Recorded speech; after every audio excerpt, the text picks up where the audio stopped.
Counsel order. Good morning, Judge. Good to see you. Good morning.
At this point in time, let me go ahead and just put this in order this morning. We're back on the record in the matter of the state of Georgia versus Khalif Adams et al. In 22 SC 183572. Let me go ahead and take roll this morning. We have Mr. Stillwell and Mr. Botts and Mr. Sharp. Good morning, gentlemen. All right. Mr. Williams, Mr. Steele, and Mr. Adams, good morning. Mr. Kendrick and Mr. Weinstein, good morning. All right. Mr. Huey and Mr. Matthews Sr., good morning. Mr. Nichols and Mr. Harvey, good morning. All right, Mr. Ryan and Misty Williams, good morning. All right.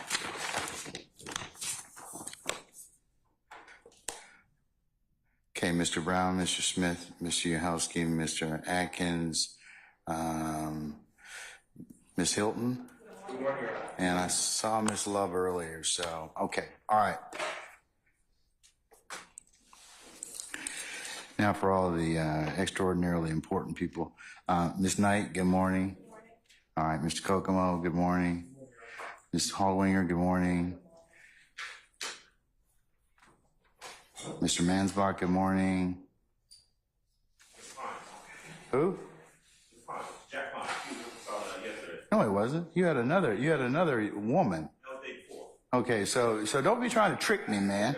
We're trying to trick. Pines. Is he related to the other Pines? Yes, this is Noel Pines' son. Nice to meet you, Your Honor. Your father is a fine lawyer. I've known him for many years. So why are you sitting, in court? So. Yeah, and there's some other, did your father kind of, say, hey, you need to see some other lawyers or what? That happens. Well, welcome, sir. All right. Okay, and Mr. Botts, I understand you have a handler this morning?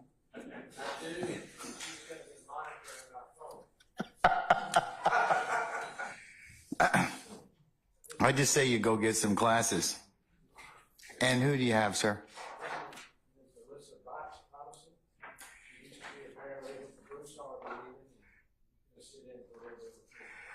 All right, good morning, madam. Welcome. Okay. All right, please don't let him get up too much, okay? If he starts to talk, just... Okay, all right. Okay. All right. Anybody else I fail to recognize? Okay. All right.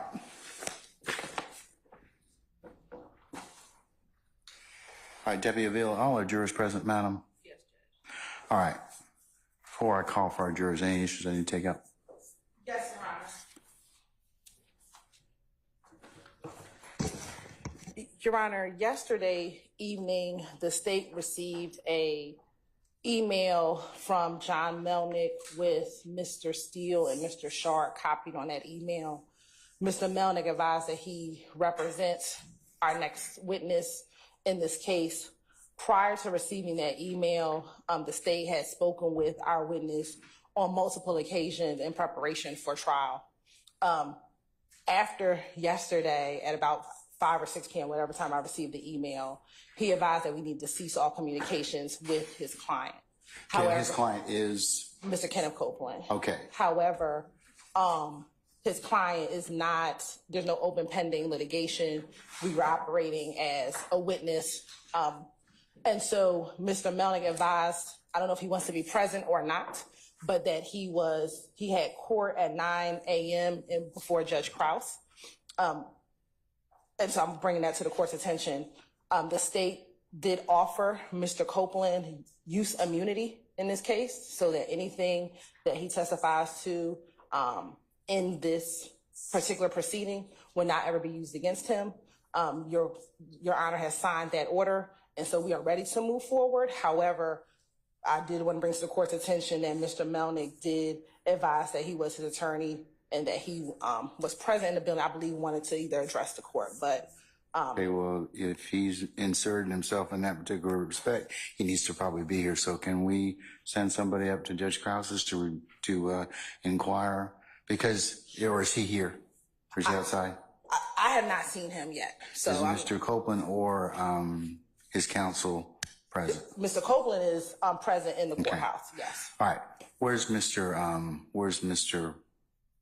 I saw Mr. Melnick this morning. I think he's in Judge Carn's cell. Oh, maybe it's Carnes. Okay, could we see if we could find him, please, and have him tell him that we're about to call his client? I'm not sure if any of Mr. Chartemis still has, I do not have his phone number. Okay. Well, And while we're waiting for that, I do have two other issues. hold on, let me.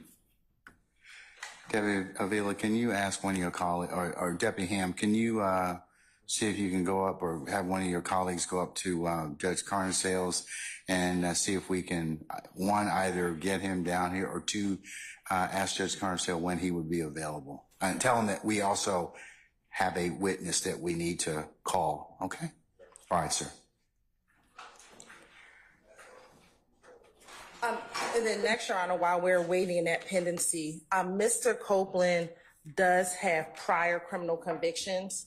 The state did not see in any. We might want to take those up if he's got counsel, okay? Okay, well, I'll wait till. Let's wait till his lawyer is actually here, so we can take up those issues if he does have counsel, okay? Yes, Your Honor. All right. I'm just going to recess in place then. Sir? Good morning. Can I just step out while we're recessing? Is that okay? Yes, sir.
And that Mr. Melnick is with us now, and that Mr. Copeland is outside, correct? No, he's Okay. Say again? He's here. Okay, all right.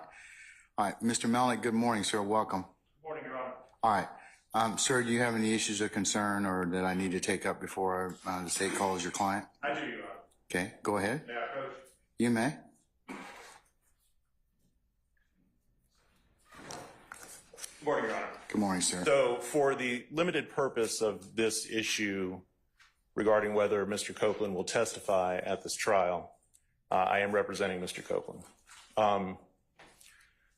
Your Honor, I spoke with several individuals in the Fulton County District Attorney's Office before this case was indicted. And the Fulton DA's office was very well aware that I was representing Mr. Copeland. Apparently, they have had conversations with Mr. Copeland outside of my knowledge and presence. Now, I can't do anything about that because he talked to them without contacting me first. However, he did contact me yesterday and told me that he was being subpoenaed to testify here today. And I asked him what he wanted to do. His position had been and has always been that he wishes to exercise his Fifth Amendment privilege against self-incrimination. I have explained to him, and I learned this morning that apparently an immunity order has been entered under OCGA 24-5507, granting him use immunity for testimony at this trial.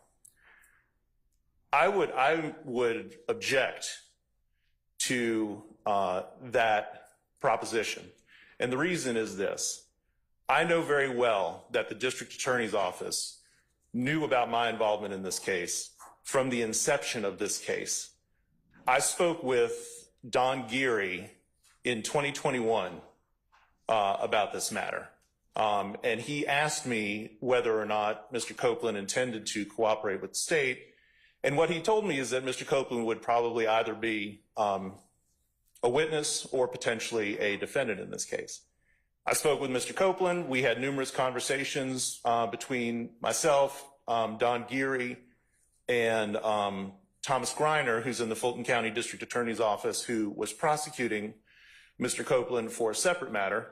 And Mr. Copeland has steadfastly said that he intends to exercise his Fifth Amendment privilege. I have also participated in a conference call regarding a bond for Mr. Copeland when he was when he had an indictment in Judge Whitaker's division. Present in that conference call was myself, Adrian Love, Adam Abadi, Abby Potter, and Judge Whitaker. And we very specifically discussed the state's concerns about Mr. Copeland getting a bond in that case, given that the state wanted to utilize him as a witness in this YSL case. So, Your Honor, Mr. Copeland is here. I can state as his attorney that he intends to exercise his Fifth Amendment privilege against self-incrimination. He does not wish to testify in this trial. And I would ask, there is no other, he's not on bond, he's not on probation, there's nothing like that.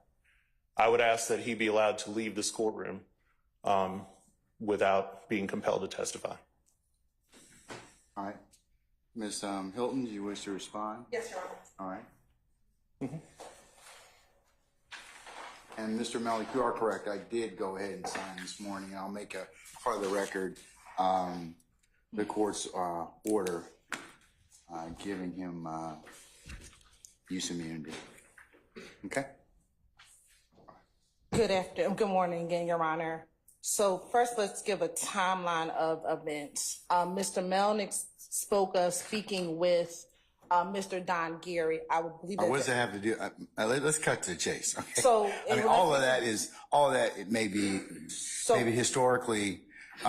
Because I want to make sure the record is clear as to what Mr. Melnick said as far as his representation of him, especially as it relates to him being a witness in this case. Okay, all right. So I'll let you fill in the background. Sure. Okay, go ahead. So when Mr. Melnick, I believe, engaged with Mr. Geary, Mr. Copeland had at that time either two open pending cases because this would have been in 2020 or 2021. At that point in time, he had open pending charges with the Fulton County District Attorney's Office. Since that time, those cases have been closed, and therefore Mr. Copeland does not have any open pending charges.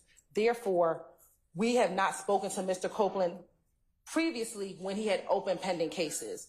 We have only spoke to Mr. Copeland as it relates to his being a witness in this trial. Mr. Copeland was subpoenaed a few months ago, but as we were getting closer to his testimony, we resubpoenaed him again last Friday, which was a week from today. When we met with him, we spoke with him briefly. I believe I asked him if he had an attorney or if Mr. Melnick was his attorney. I believe my understanding from Mr. Copeland was that he hadn't spoke to him or that he wasn't his attorney. At that point, we continued to engage in conversation. Mr. Copeland engaged with us. On Monday, we reached out to Mr. Copeland to see if he wanted to come down to do witness prep. We did not meet on Monday. On Tuesday, we thought that he was going to get called. He came down here. We spoke. He asked us questions. We answered his questions, and we've moved forward. At no time during any of those conversations that we had with Mr. Copeland that he advised that he wanted his attorney there. We would have obliged that, but I believe that we were having good conversation as he's a witness in our case. Yesterday at our final prep session, we spoke with him. It was about 1 o'clock in the afternoon in the courthouse. When we left the room that we were meeting in, I saw Mr. Max Shard in the hallway. As we left, we had our greetings. And then it was not until 6 o'clock last night that I received an email from Mr. Melnick, copied Mr. Shard and Mr. Steele on that email, and advised that his client was going to plead the fifth. In the state's conversations with Mr. Copeland, he had some concerns, and we had told him just in general conversation that we would give him use immunity to testify in the trial. Once we received the email from Mr. Melnick last night, we moved forward, Your Honor, drafting a motion in order to give Mr. Copeland use immunity in this case. 24-5-507, Your Honor, lays out that it is the state's purview in order to give use immunity, because it's only the state that brings charges in this case. And we have decided that whatever Mr. Copeland says, he will have immunity in this trial and in this proceeding. And that has been the state's decision, and the state can make that decision. And we have so done that pursuant to 24-5-507. And furthermore, Your Honor, if Mr. Copeland does not testify, he could be held in contempt. We had that conversation with him as well, that he could be held in contempt if he does not testify, Your Honor.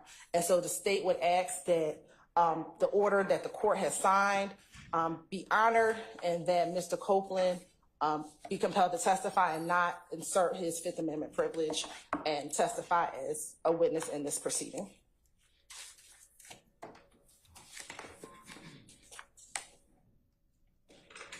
May I respond, Judge? Yes, you can, Mr. Melnick.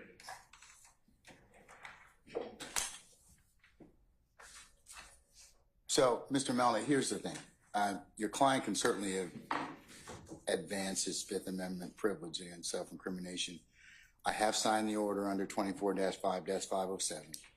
So I guess have you explained to your client the potential second and third order effects that could occur depending upon his decision? I have, Judge. Okay. All right. I guess the only thing to do at this point in time is to bring him in and determine whether or not he would like to make sure he understands where he is under 24-5-507. He is present in the courtroom, Judge. Okay. What he has told me is that he repeatedly told the DA's office that he did not wish to cooperate, did not wish to testify, and wished to exercise his Fifth Amendment privilege. But I can bring him up and have him state that on the record. Yes. Okay. Come on up, Mr. Copeland. Mr. Copeland, come on up and have a seat here, sir. No, he doesn't need to be sworn in yet. No.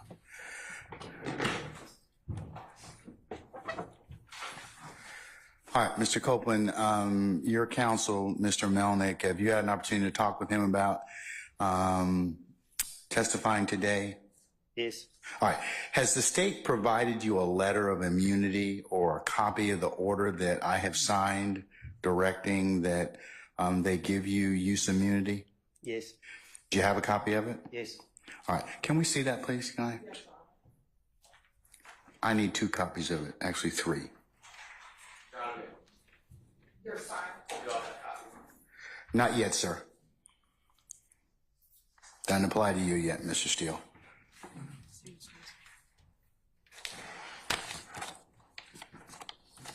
But it is going to be part of the record, Mr. Steele. I haven't filed it yet under Odyssey. I don't think it's made the Odyssey system quite yet. So, anyways.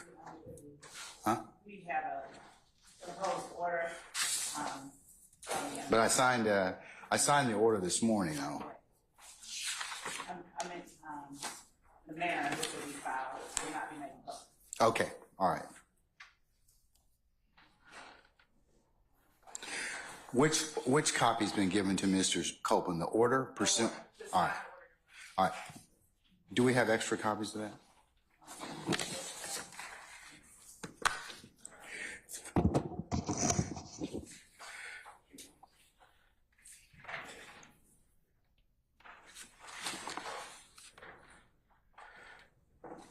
All right. Mr. Copeland, I'm going to mark this as the next court's exhibit in order, okay? Mr. Copeland, can you take a look at that order for me, please, sir? All right, let's just go through it right quick, okay? I just want to make sure that you understand where you are, and you have your attorney here, and if you have questions of the court or your counsel, you can go ahead and do that, okay? All right? You have to answer yes or no, sir. All right. Okay, all right. I'm not trying to trick you. I'm not trying to do anything other than explain this to you, all right? Okay. Okay, all right. Mr. Copeland, this order reads basically, the state of Georgia has moved the court pursuant to this particular statute, which is 24-5-507, to compel your testimony, and our district attorney, Ms. Willis, having determined that your testimony is materially as necessary to the public interest. And that is, and if you take a look at the footnote, sir, I'm sure your attorney's probably explained this to you, that she has the purview of determining whether or not your testimony is needed for a particular trial. I don't even have that authority. Your attorney doesn't have that authority. You can't decide that maybe it's not really necessary. She makes that decision. So, and it's in the public interest. So, you've been subpoenaed in this case to appear before and give testimony in this particular matter, and state has provided the court sufficient reasons as to why you are necessary as a witness in this case. It appears that you've been properly subpoenaed to appear as a witness in this case, and that your testimony is necessary in the public interest. So that's how we, as a due process, gets you to come to court. I mean, you were noticed as a witness. They've identified you as a witness. They've determined that your testimony is needed. Because of the fact that you have some concerns about what your testimony may indicate or could indicate in this case, and that's something that you and your counsel have talked about, and I'm not certainly going to inquire about that. But in order to potentially deal with anything that may come out of that, the state is basically, knowing that you have a Fifth Amendment privilege, says, okay, we acknowledge that. We're going to give you immunity. And as a result of that, then you have to testify as a result of that. If you don't testify, then I, as the judge in this case, have several remedies. One of those is that I could hold you in contempt and jail you because the way that you get out of that contempt is to just testify. That's the only thing they wanted in this case for you to testify. So your attorneys told me you're going to invoke your Fifth Amendment privilege. Done, said. However, the immunity has been signed. I have a copy of that right now. So you're required to testify. So if you don't testify, the state's probably going to ask me to jail you. And I'm probably going to do that. So I'd like you to go ahead out and talk with your lawyer and tell me what you want to do at that point in time, okay? Do you need any more time to talk, Mr. Copeland? Okay. What is your desire at this time? I'm taking the field. Okay, you're taking the Fifth, but you've got immunity, but you still want to, are you going to testify? That's the thing. That's the question. That's the question on the floor. I've acknowledged the fact you have a Fifth Amendment privilege, but the state's given you immunity, so that overrides that Fifth Amendment privilege. They require you to testify. Yeah, but the state don't know what they're talking about. So if they ask me a question that implicate me, then Okay, they can't prosecute you on that. They can't. The order prohibits them from allowing them to use that testimony against you. That's what your lawyer, and I'm not going to get into any of the machinations or intricacies of what may or may not have happened in this case, but Mr. Melnick is a very seasoned criminal defense attorney. I've seen him over the past 2 decades. I'm sure that he's probably given you very, very good advice, but the state can't use that testimony. They can't kind of say, have it both ways, like you testify and then use that against you to indict you and prosecute you. Then we wouldn't have any faith that we need to have people come in and give testimony. So that's why they can't do that. They kind of can't go back on what they're going to tell you, So I signed the order. Now they've asked for immunity. I've signed the order. So basically, whatever you have to tell us, you'll tell us. say no more. Do you wish to testify, Mr. Copeland? Is that no? You have to say no on the record. Say it again. Do you wish to testify? He said I can tell him whatever I got to tell him. That's So right. I testify. You will testify. Yeah. All right, sir. Okay. What we're going to do in just a second is I'm going to go ahead and I'm going to call for our jurors. I will formally administer the oath to you, and then the state will ask you some questions, okay? And then you'll be cross-examined at some point in time by potentially Can I speak to my attorney before? Because I think I just said the wrong thing. Sure. I'll tell you what, why don't you step outside and talk to Mr. Melnick.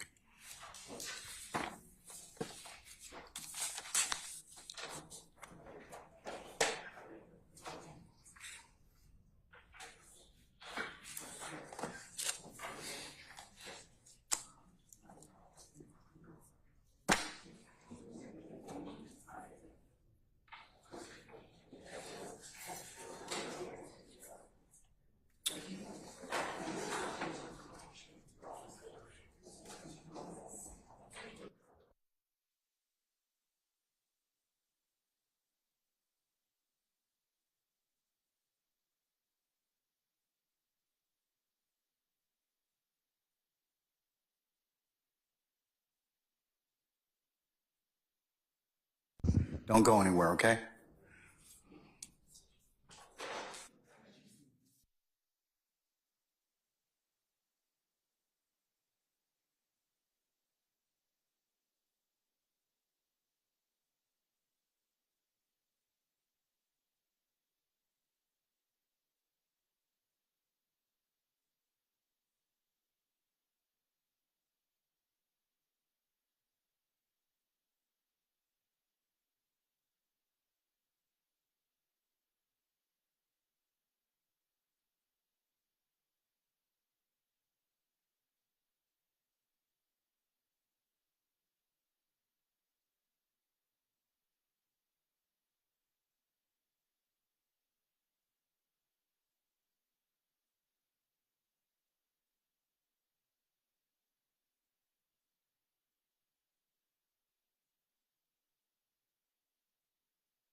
On a few? All right. I think we're waiting on Mr. Kendrick. Come on out. Anybody else? All right, can we summon Mr. Melnick and Mr. Copeland, please?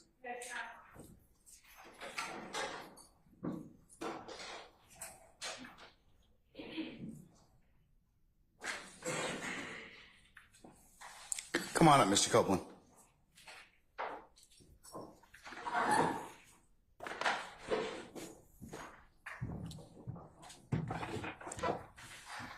All right, sir. What's your pleasure? Say what? I said, what's your pleasure, sir?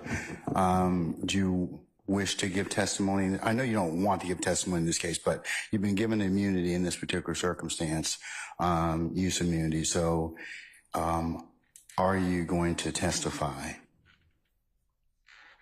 Yeah. Okay. All right. All right, sir. Then what we'll do at this point in time is we'll call for our jurors and we'll swear you in, and we'll go ahead and take your testimony. Okay. All right. All right. What is it, Mr. Steele?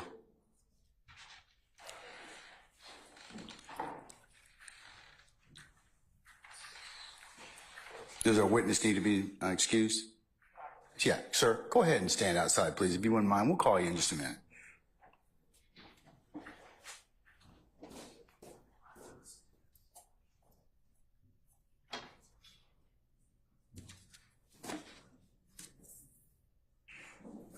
All right. Mr. Copeland has left us. Yes, sir. What's your pleasure? Well, Your Honor, good morning to everyone. Your Honor, I would like the court to weigh in on this, please. I would like it now. That's why I raised it. But if you do it on a break, that's fine. I mean, whatever you want. But I'm citing to court two cases, if you don't mind. Franklin, which is Franklin, like Donald Franklin Samuel, versus State. It's 166 Georgia Appeal 375. Yes, of course. 166 Georgia Appeal 375. It's in Division 2, 1983. Also Waldrop, which is Waldrip, versus Head, like Bubba Head, and that's 279 Georgia. 826, that's Division 2. It's Roman numeral 2A, capital A.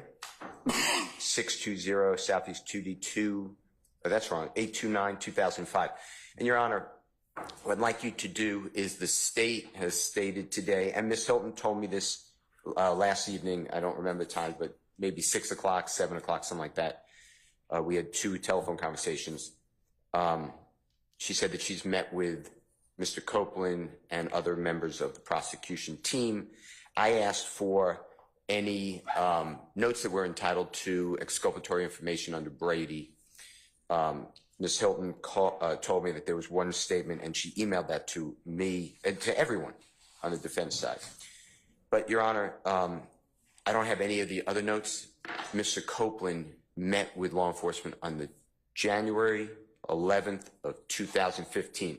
So, God forbid, the killing of Mr. Thomas is at 7:22 approximately, January 10th, 2015. By the early morning hours, I'm going to tell you about 4 in the morning, Mr. Copeland is on video, audio recording with Detective Thorpe the next morning. So it's January 11th, 2015. And he made statements that he knows nothing about anything. Since then, he has made additional at least 5 recorded statements that I'm aware of, and he's made other statements that I have nothing on. Anything that, and he's been inconsistent. So anything that he told the state in this preparation would be inconsistent statements, which is impeachment evidence under Brady. And the state, I presume, will claim work product. That's why Ms. Hilton didn't give us any of the notes. But work product of the state is typically not subject to compelled discovery, except to the extent that such notes may be exculpatory and must be disclosed under Brady versus Maryland, which is 373 U.S. 83. That's under Franklin. And then Waldrop versus Head says that work product doctrine gives way to the accused constitutional right to exculpatory and impeaching evidence under Brady. So what I'm asking this honorable court to do is order the state to produce all notes. They had investigated. If they don't want to do that, I ask the court to get a copy of the notes in camera inspection and then meet with us ex parte so we can tell the court what we believe would be inconsistent statements, which is impeachment. That's why I brought it up to the court. All right. Your Honor, as I discussed with Mr. Steele last night, I turned over the statement that I believe was Brady, which was what Mr. Copeland told me about an incident in which there was a theft. And I provided that information to defense counsel. Outside of that, the state doesn't have any notes. And so there's nothing else to turn over except for what I did turn over. We do have one additional matter, Your Honor, which would be criminal convictions that I would like to address. Okay, let's deal with the issue first. The first issue of the notes. Okay. Do you have any written notes from your interviews of Mr. Copeland? What Mr. Steele is basically saying is that Mr. Copeland's given a few, he said 5 statements, and that some of those may be inconsistent, which would fall into the category of Brady, or may fall in the category of Brady. So do you have any written notes that you or your team took that arguably would be work product, but that I would need to review to determine whether or not they are on Brady? We do not have any written notes, Your Honor. All right, Mr. Steele, then that satisfies that issue in terms of that. If I find out that there's any other additional notes, then I'll change the terms of my consideration on that issue. Your Honor, and I'll get you the case in a moment because I don't have it at my mind unless someone else does, but oral statements must be reduced to writing if they're Brady by the prosecutor. Yeah. But I think they're saying to you that the only statement that they have that's Brady is the one statement they turned over already. And Your Honor, furthermore, in addition to that, in our conversations with Mr. Copeland, he didn't give us any different information than what is contained in the 6 interviews that defense counsel has had since 2022. So there's, outside of this one sentence or this one piece of information which we gave, our conversations were not. There's nothing. Are you telling me that there's nothing that that needs to be reduced to Brady? Correct. Produced as Brady. If there was, we would have reduced it and sent it over. All right. Okay. All right. Let's talk about prior convictions. Where's Mr. Melnick? Can you have him come back, please?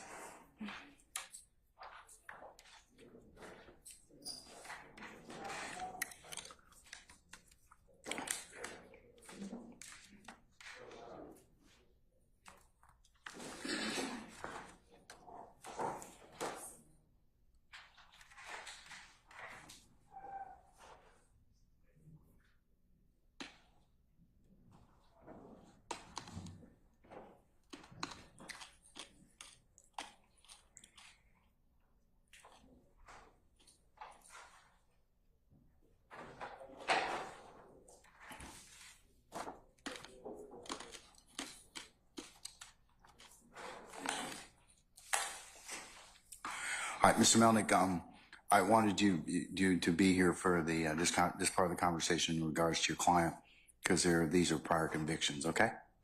All right. Your Honor, Mr. Copeland has a total of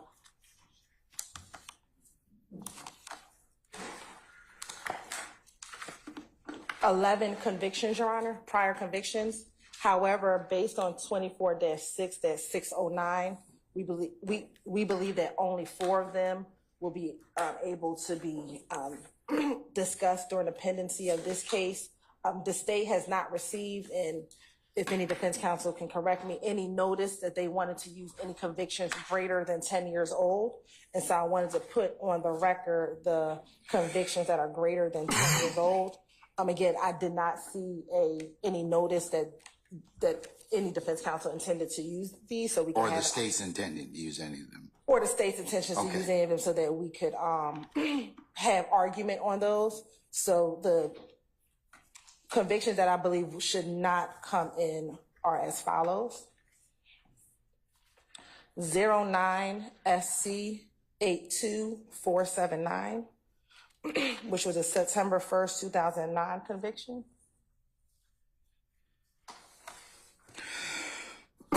4.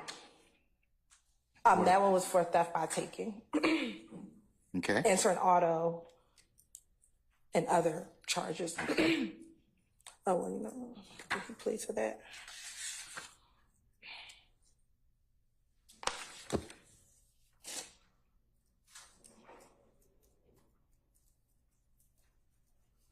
Okay. I just want to make sure that he didn't plead to.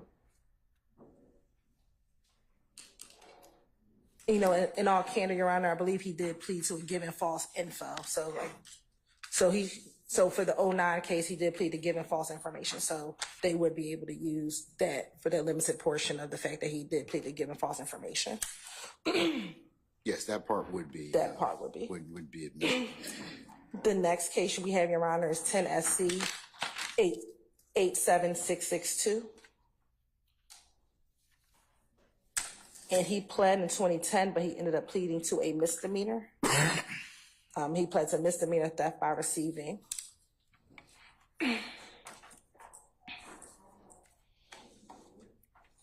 The next is 10 SC 96 Tennessee 96. 938. Okay. And that plea was taken on March 7th, 2011. And the charge was aggravated assault and possession of a firearm during the commission of a felony.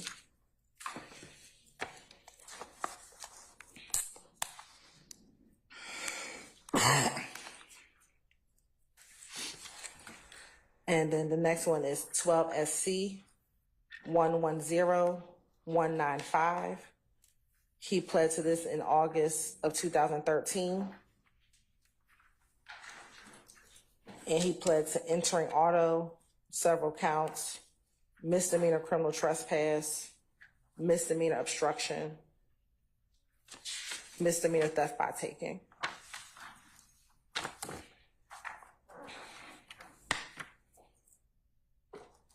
And then on that same day, he also pled to 12 SC 113315.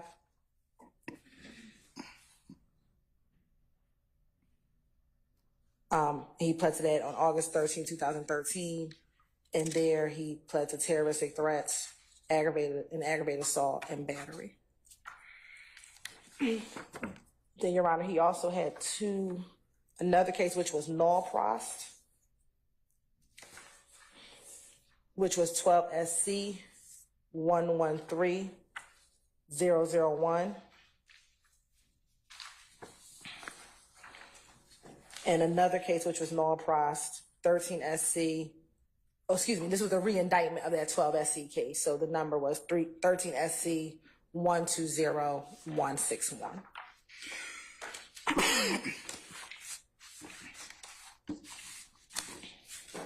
What kind of cases were those, madam? Those were, it was a possession of MDMA and possession of marijuana less than an ounce. And the 13 SC was a re-indictment.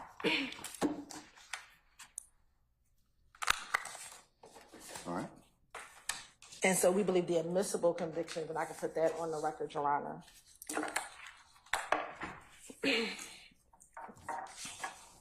would be 15 SC 136794, in which he pled to that in December of 2018. And the charge was theft by receiving stolen property.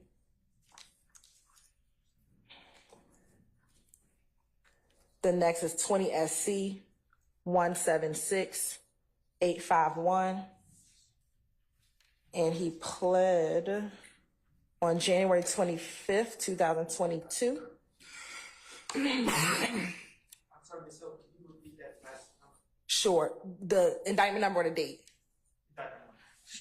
20 SC 176851. You're welcome. And he pled to possession of a vehicle with an altered VIN and misdemeanor obstruction of law enforcement officers. Next is 20 SC 176912. And he pled on January 26, 2022. And he pled to possession of a controlled substance, Schedule 1 or 2, with the intent to distribute. And then last is 22 SC 182134, which he pled to on June 29, 2023. One more time. What was that last number? I'm sorry. 22 SC 182134. And he pled the possession of a firearm by a convicted felon. And that was on June 29, 2023.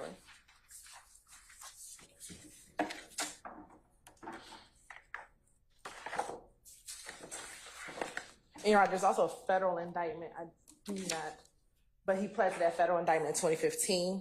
And so that indictment would be right. I'll get you the federal indictment number. Have you shown these the non-qualifying and qualifying convictions to defense counsel? I have not. Can you let them take a look at it? Oh, they have. Oh, yeah, we did provide. We do have, well, we did work well, but we have a disagreement about what's qualified, what's not qualified. Okay, what do you have a disagreement as to what? Well, Which matter? okay, thank you, Your Honor. First of all, we are looking through the court's records. Okay, Mr. Still says he has it. We did file a motion of intent to impeach with convictions over 10 years old, so we're going to have to address that. But specifically, two of the convictions that the state says are over 10 years old, I disagree with, and that's because the statute reads from my understanding of the statute, and I think the plain reading of the statute, the clock is from the last incarceration. Is it either or? Well, it's the one How's that's the statute the read? furthest in time. The 10 years has to elapse from the last incarceration. When that comes into play is when probation is revoked. When there's a split sentence,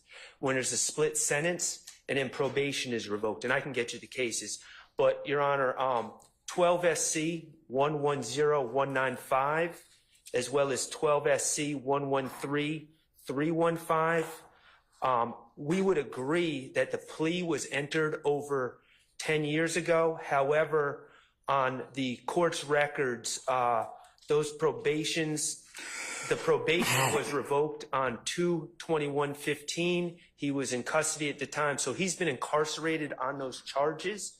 The purpose of the statute is that the person has to maintain a history of lawful behavior to reestablish that they are not essentially a convicted felon.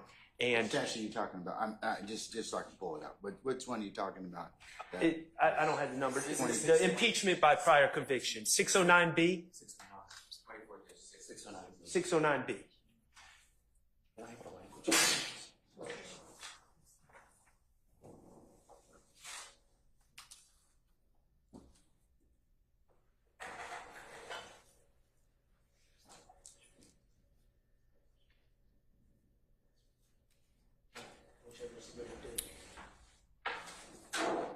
So, Your Honor, the statute says or release from confinement, whichever is the later date, is what I was referring to in the statute, the plain language of the statute. Hang tight, sir.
Ms. Hilton, I am in possession of Mr. Steele's notice and Mr. Sharp's notice dated 10/23 of 2020.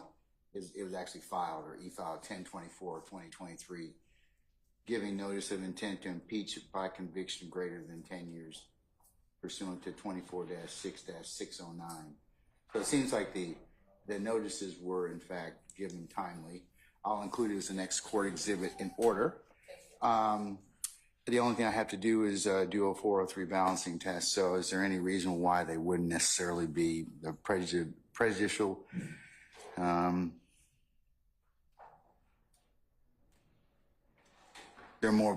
Is there any reason why they wouldn't be more probative than prejudicial? Prejudicial and probative, I should say. Your Honor, I would ask for Mr. Steele and Mr. Steele either or to make Mr. Steele and Mr. Sharp to make the argument because they're asking for the propounding of it. We believe that it is we believe that these are more substantially prejudicial than probative. And so I would ask for them to propound their argument so we can respond. Yeah, I have to consider that as the last thing for the convictions that are over more than 10 years old, unless they fall into the category of criminal falsity or I understand, Your Honor. I would say, though, I think we have to also analyze what I just announced about the two convictions. Those are not over 10 years old. Based on the plain language of the statute, also, this is my notes to these cases. So, but it's service of time for parole violation counts as confinement for prior convictions and calculation for the 10-year period. That's US v. Gray, 852, Fed 2nd, 136. It's a 1988 case out of the 4th District. In US v. McClintock, 748, Federal 2nd, 1278. It's a 1984 case out of the 9th. Do you have anything more recent from our Supreme Court? I don't think it's really from our Supreme Court that's talked about the date of incarceration. I just want to know. I mean, I'm familiar with the rules in general about and being incarcerated and not completed those particular periods of probation extends the time. If you have a probation revocation, that extends the time. Right. So it's upon completion, which is ever greater. So, Mr. Weinstein to the rescue. Williams v. State, 302 Georgia, 474 at 482. And that's a 2017 case. Williams versus the state? Yep. Yes, Your Honor. What is it again? 302 Georgia, 474, I believe his handwriting is, or is that 9? 474 at 482, and that's a 2017 case out of the Supreme Court of Georgia. I believe is going to stand for that same proposition. And as I said, that would apply to 12 SC. If my understanding of the court records, we pulled these cases and pulled the probation revocations for these cases. That would apply to 12 SC 110195 and 12 SC 113315. Those would now come within the 10-year time limit. And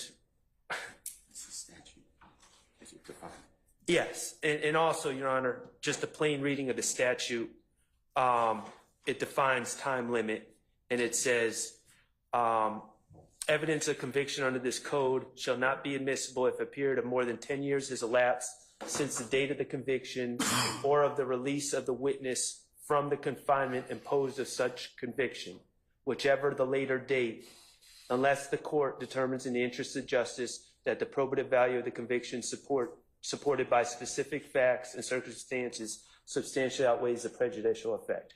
So the time limit is, the plain reading of the statute says either the date of the conviction or release of witness from confinement imposed by such conviction, whichever is the later date, which is why I think that probably this isn't litigated that often, because the plain language of the statute is pretty clear.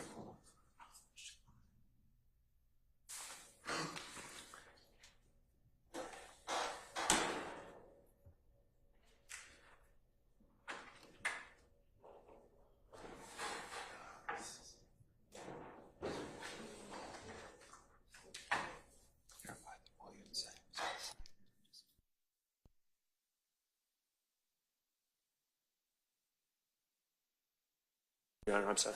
No, I'm good. Okay. Your Honor, and Mr. Shark can show me, I believe, and we're just double checking right now. The 1-1.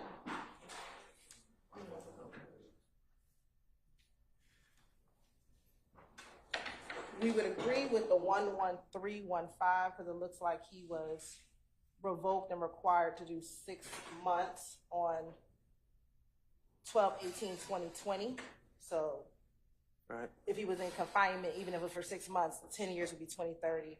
However, and what we're double checking, Your Honor, is on 12 SC 110195 that the probation warrant was canceled in March of 2015. So we're double checking to see if he was actually revoked on a 1. If this helps, on the 195, my notes, and we have a big pile of papers back there, but my notes say the probation was revoked on 2/21/15. That's what Mr. Steele's motion indicates. Plea was on 12 August of 2013, probation revoked on or about February the 21st of 2015. In all candor, our motion is based on, it's the same source as my notes, but yes, that's our belief. So what we're looking at, obviously, that's what we're double checking. We don't see an order. We see that a warrant was canceled. That's what we're looking for, to see if there was an order for the probation matter.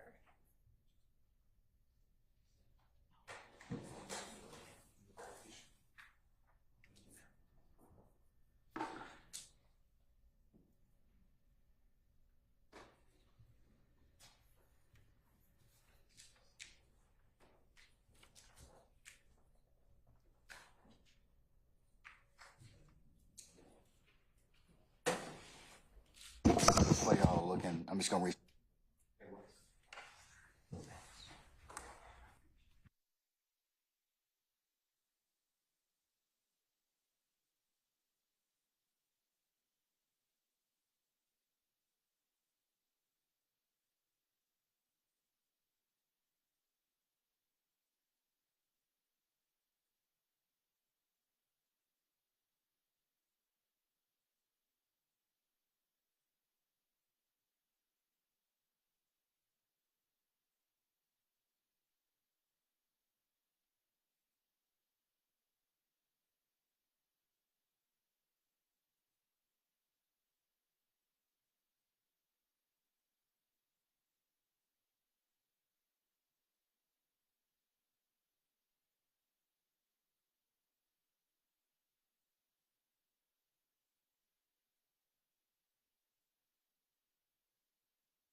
Yeah. So what we have in Odyssey is that there was no revocation for 12 SC 110195.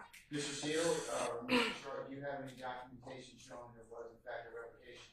Well, we don't have access to Odyssey, Your Honor. And that's the. Where did you get the date, though? That's what I'm trying to find out. If you put it in please, so do you have some document to rely upon? I see this. The state has shown me a probation warrant cancellation. So the question is, I'm trying to figure out if it was revoked, even for time served, it would fall under the 10 years. I would just ask for a little bit of time. You know, the state kind of decided to address this now. I'm not blaming them, but we didn't really know that this was going to just be addressed at this exact moment. So I would just ask for some time to look into the clerk's file and try to figure out where we got that date from. Clearly, we got that date, and you know, perhaps it was just seeing the probation warrant, but you know, I wouldn't concede that point. And then the state said that they're going to email what they have on Odyssey, which we don't have access to. I'd assume we probably went to the public computers in the law library and tried to do it through there. All right. So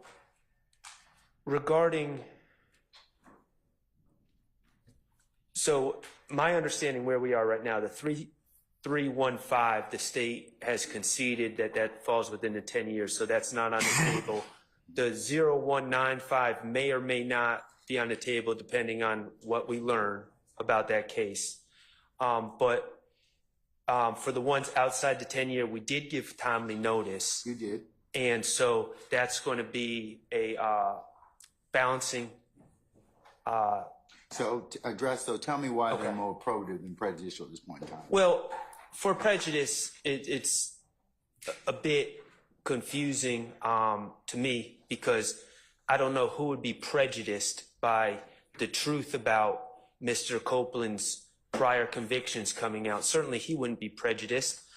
He's been given immunity. He's not a party to this case. So I don't really see any real prejudice. But the probative value towards his credibility, first of all, I'd point out that one of these cases, 09 SC 82479, not only involved giving false info, which is very probative of one's credibility, but also involved a theft. A car theft.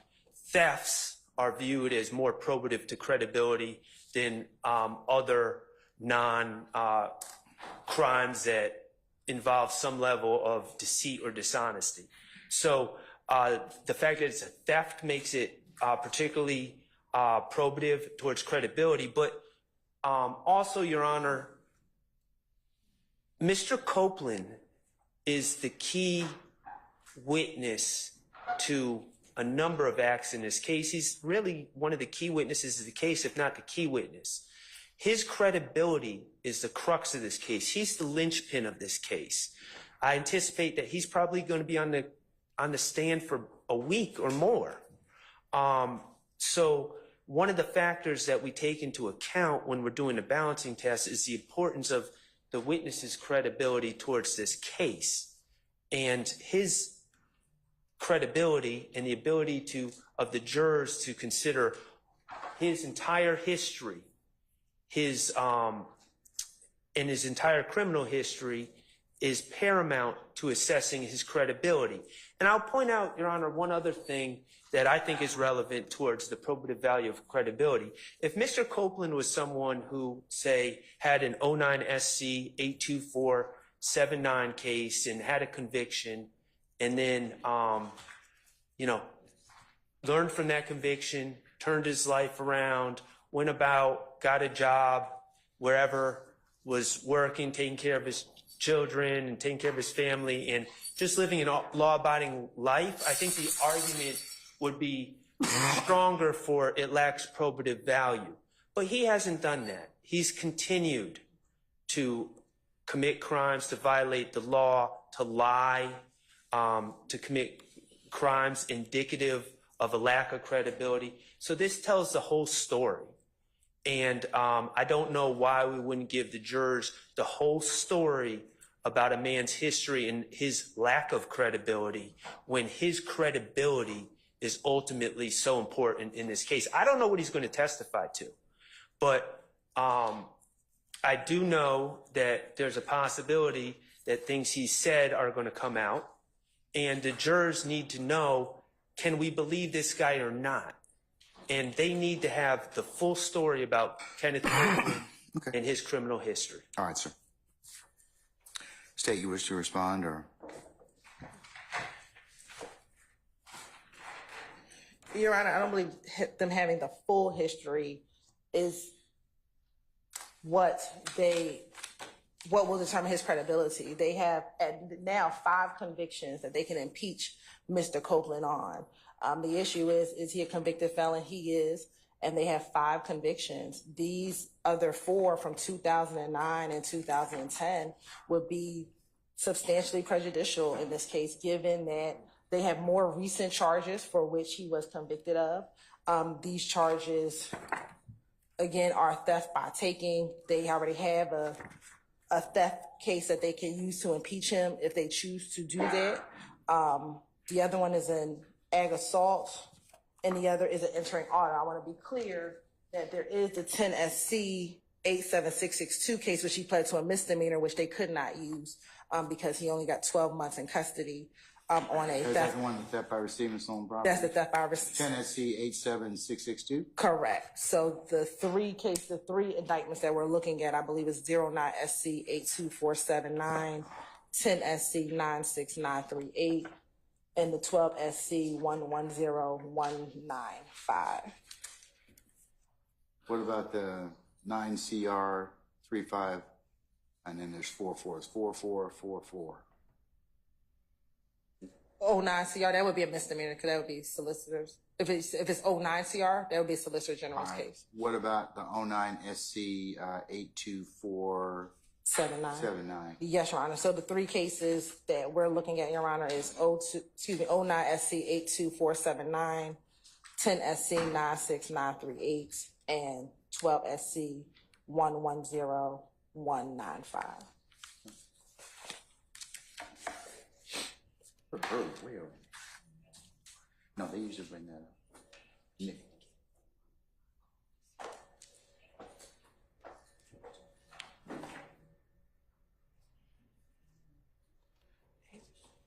She has to do that with Nick. She didn't do that. She didn't do that.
In response to what the state just said, I would just reiterate, when they talk about prejudice to who would be my first question. But also, Your Honor, regarding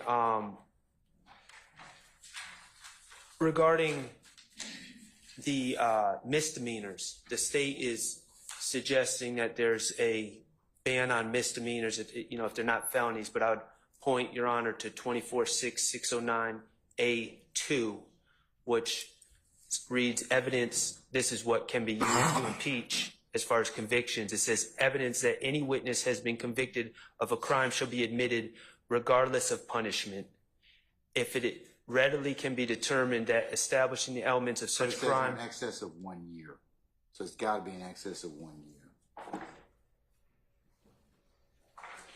For misdemeanor, that's why misdemeanors are usually disqualified. I don't, where, I'm sorry, Your Honor, where are you seeing excess 1 year? 24-6-609 for purposes of attacking character, untruth.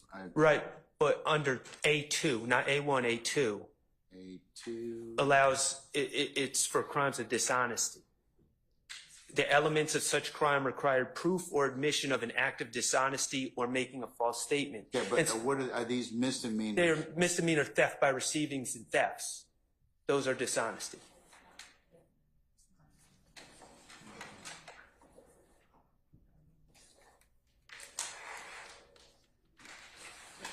Okay, all right. So I just wanted to say, so I don't agree with the wholesale just conclusion that misdemeanors are not admissible. Okay, so the misdemeanors that involve theft, We the would court say, is of the opinion, I would agree with you, that they'd be admissible. right. And so, Because they're dishonesty. yes, Your Honor. Because they're dishonesty. Say shaking their head, but no, they're dishonest. they're dishonest, all right? So. We have a case line. We have a case on it. Well, then come on, bring it. Stop sitting back there and holding your tongue then. Tell me what it is. 284 Georgia Appeals 534. Say again? Adams v. State. Hold on.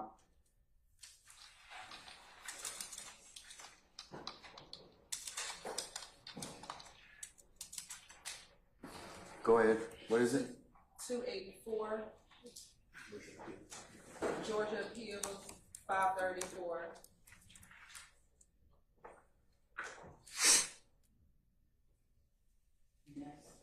And it says for impeachment purposes, crimes of dishonesty were limited to those crimes that bear upon a witness's propensity to testify truthfully.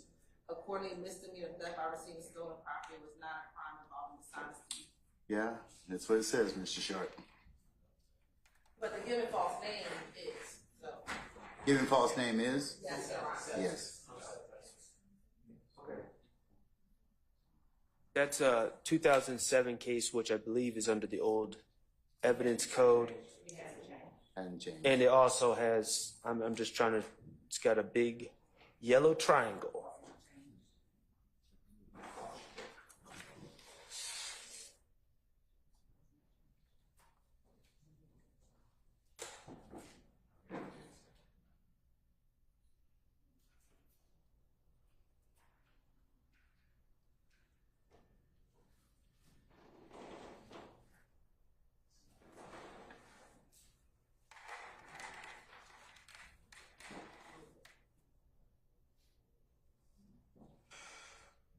Excuse me.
Okay, and what is that case?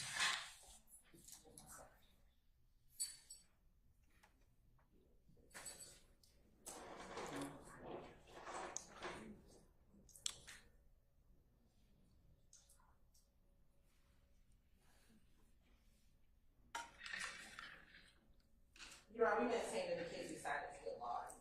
Those that are crimes of dishonesty. Sorry. We maintain that the Adams case is still good law, Your Honor, and that crimes of dishonesty do not include theft by receivings. I would concur, Mr. Sharp. I'm going to go ahead and exclude those particular misdemeanors, okay? Okay, right. so, and I say okay, not. Yeah, you've understand- objected. You can have a continuing objection. I Yes. certainly understand for purposes of review. I Okay? should say I understand the court's rule. Okay, all right.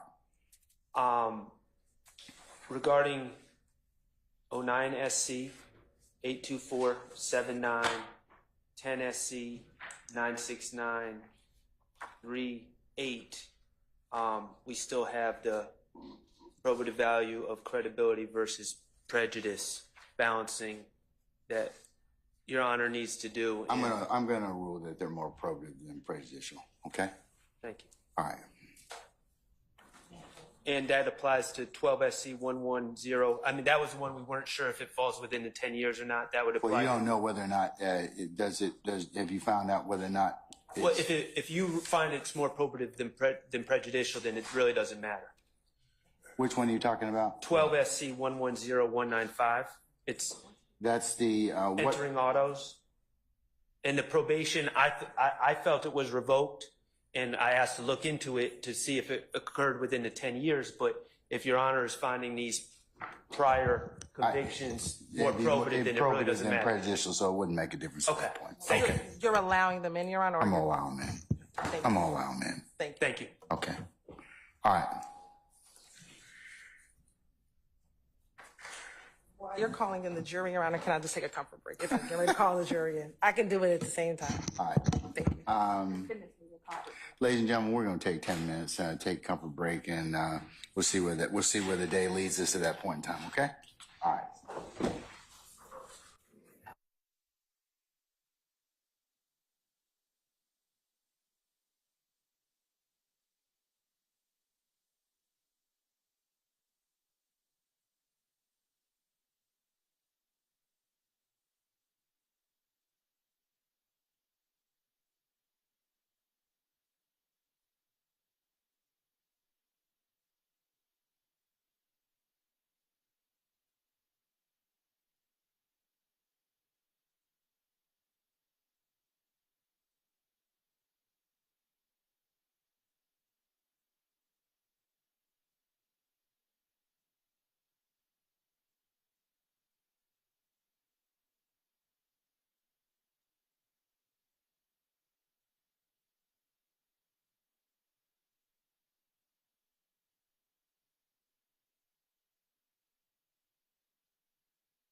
All right, can we summon our participants, please?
And take you. Anything else I need to take up with you all before Mr. Copeland comes, testifies as our next witness? Yes, Your Honor. Two things. First, I don't believe that anyone in defense has a copy of the immunity, the order granting immunity. I believe that we're entitled to that, so we would ask for that. Additionally, Your Honor, we are going to diligently, over the lunch hour, myself and other counsel, look at these state's exhibits. last week we discussed that we had some objections to, if you recall, and we kind of put a pin in it because the state said that it was just a large amount and they were going to narrow it down what they were admitting or seeking to admit. Well, now we have a PowerPoint. It looks like they redacted some of the things that were going to be our concerns, but I'm just going to ask, I hope Your Honor understands, we just received this and we're going to, over lunch, look at the proposed exhibits, and if we have any specific objections after their redactions, we'll bring that to Your Honor's attention, if that's okay. That's what you told me, so I certainly understand that. Right. So what happened since that hearing or that discussion was the state did make some redactions, and I think that addressed possibly all of our issues, but at least some of them. But we just received this, so we'll report back to the court whenever Your Honor wants to hear Okay, but from us. remember, our jury's been here since 8:30, No, I understand that. so I'd like to kind of go ahead and get started. Well, if Your Honor wants to go through these one by one, we can. We just literally Oh, you just can do got that this. during lunch. That's fine. Okay, okay. But you know, this is, you know, I know that you all we should have been working on these prior to that. So, okay. Yes, we just got this. Okay, but you had the larger exhibit for the. And we brought those to your attention last week. Yeah, I remember. Okay. I remember. Okay. All right. All right, Deputy Ham, summon our jurors, please.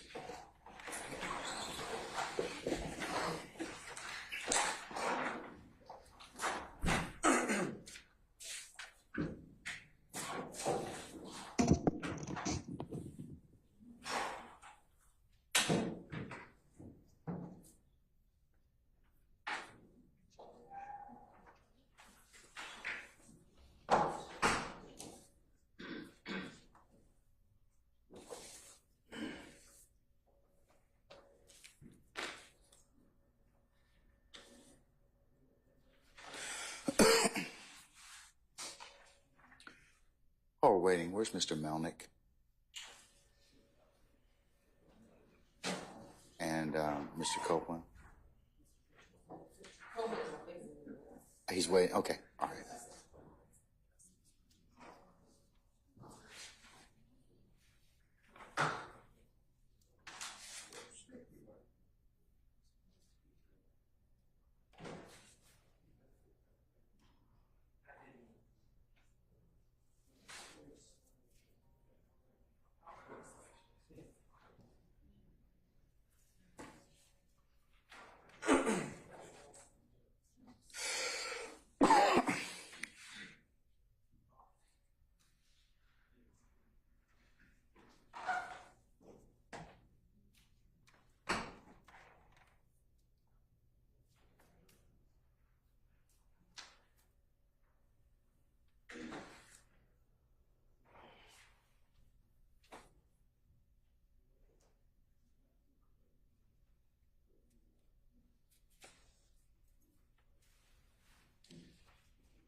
Your Honor, Mr. Melvin has been gone for about 30 or 35 minutes. Can we call him, please? Or tell him that we are going to need him back for 1:15?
All right, ladies and gentlemen, please be seated. Thank you, Deputy Ham.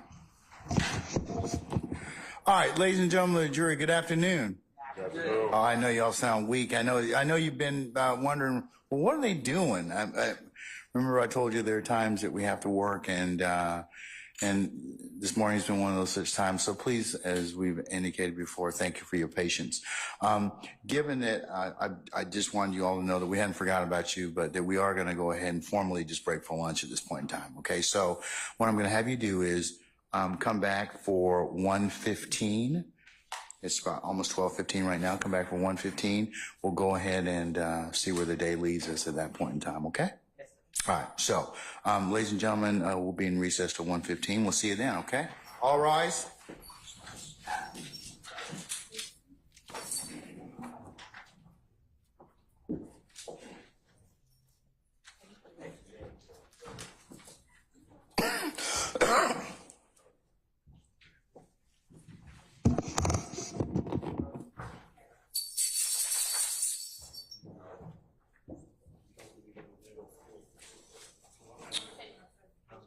All right, ladies and gentlemen, our jury has left us. I'll see y'all back at 1:15. Your Honor, I did send that call and sent the text message to the offender. To Mr. Melvin. All right, thank you, Mr. Brown.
All right, Sergeant Brown, all our jurors present? Yes, sir. Deputy Ham's here, that's it. Okay, all right. Deputy Ham, can you check on our jurors, please? Mr. Steele, what can I do for you? Okay, all right. Your Honor, just for a moment, there are some issues with the proposed exhibits. I don't know if the state's planning on introducing them today, but I just wanted to give you a heads up. You're right, we're gonna pass them out, and I think we can deal with them after. Okay, all right. She said you'll deal with it. She'll deal with them as they come, as they're introduced. So, all right. Summon our jurors, please.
Wait, no, 1 year. All right, sir.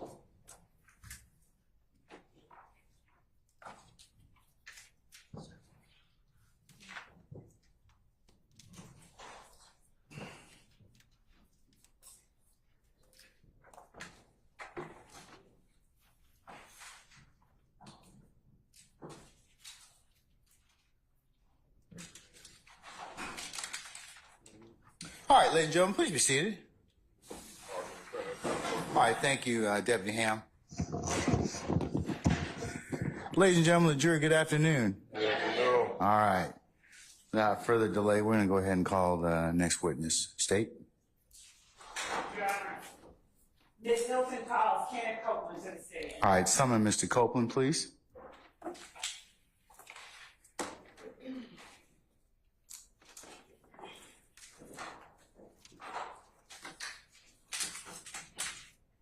Your Honor, here's that. Mr. Copeland is. Here it comes. All right, Mr. Copeland, go ahead and approach the witness stand. Before you sit down, if you would turn and face Deputy Hand and be sworn as a witness. Raise your hand. You swear affirm the testimony to everybody get a quarter of the truth, the whole truth, nothing but the truth, help? Yes.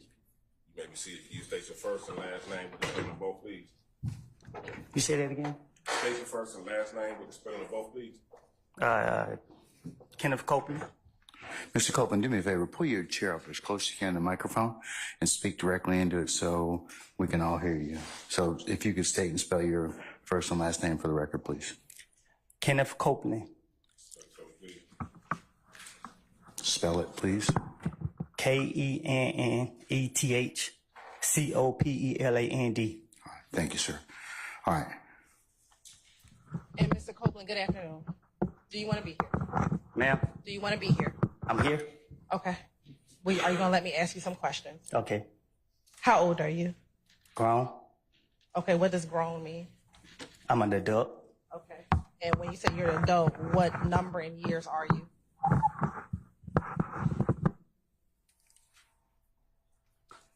I plead the fifth. Ladies and gentlemen, can I get you to step outside to your headquarters of jury deliberation, please? Prosecutor.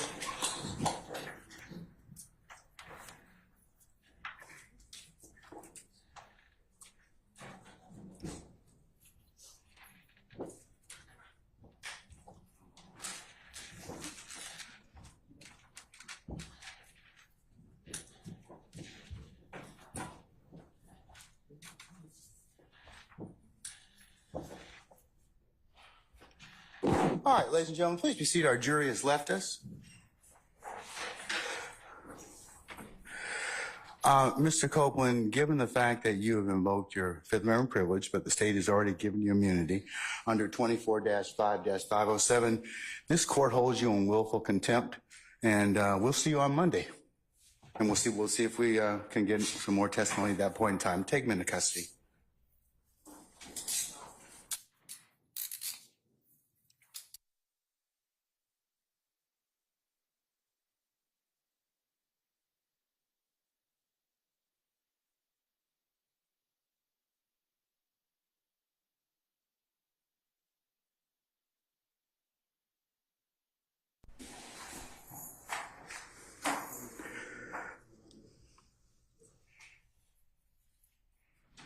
All right. State, do you have any other witnesses you plan on calling this afternoon? No, Your Honor. Okay.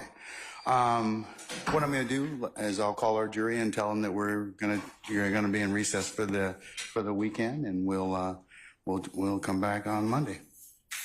And then, Your Honor, the jury is excused. Would you please entertain a motion for a mistrial? Mr. Steele, I'll entertain it right now. I didn't want to hold the jury, but that'll be fine.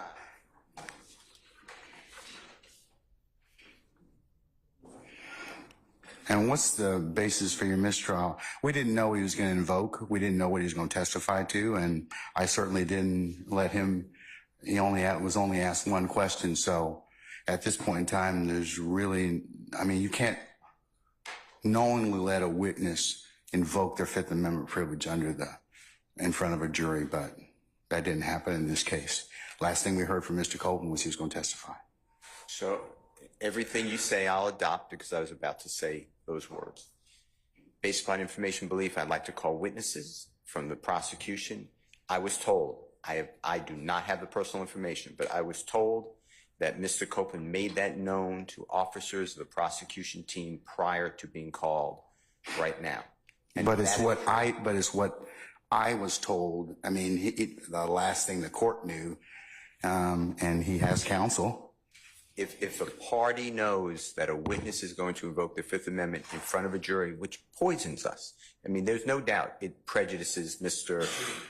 Williams et al., all of them, because this trial's been going on now, I believe, 8 months in front of a jury, and they've heard Mr. Copeland's name however many times a court reporter says. Casey, that's what we've heard. No, so the jurors have heard Kenneth Copeland. And as well, okay. I opened on him that he's the killer. We cross-examined all these witnesses about Kenneth Copeland. The state talked about Kenneth Copeland.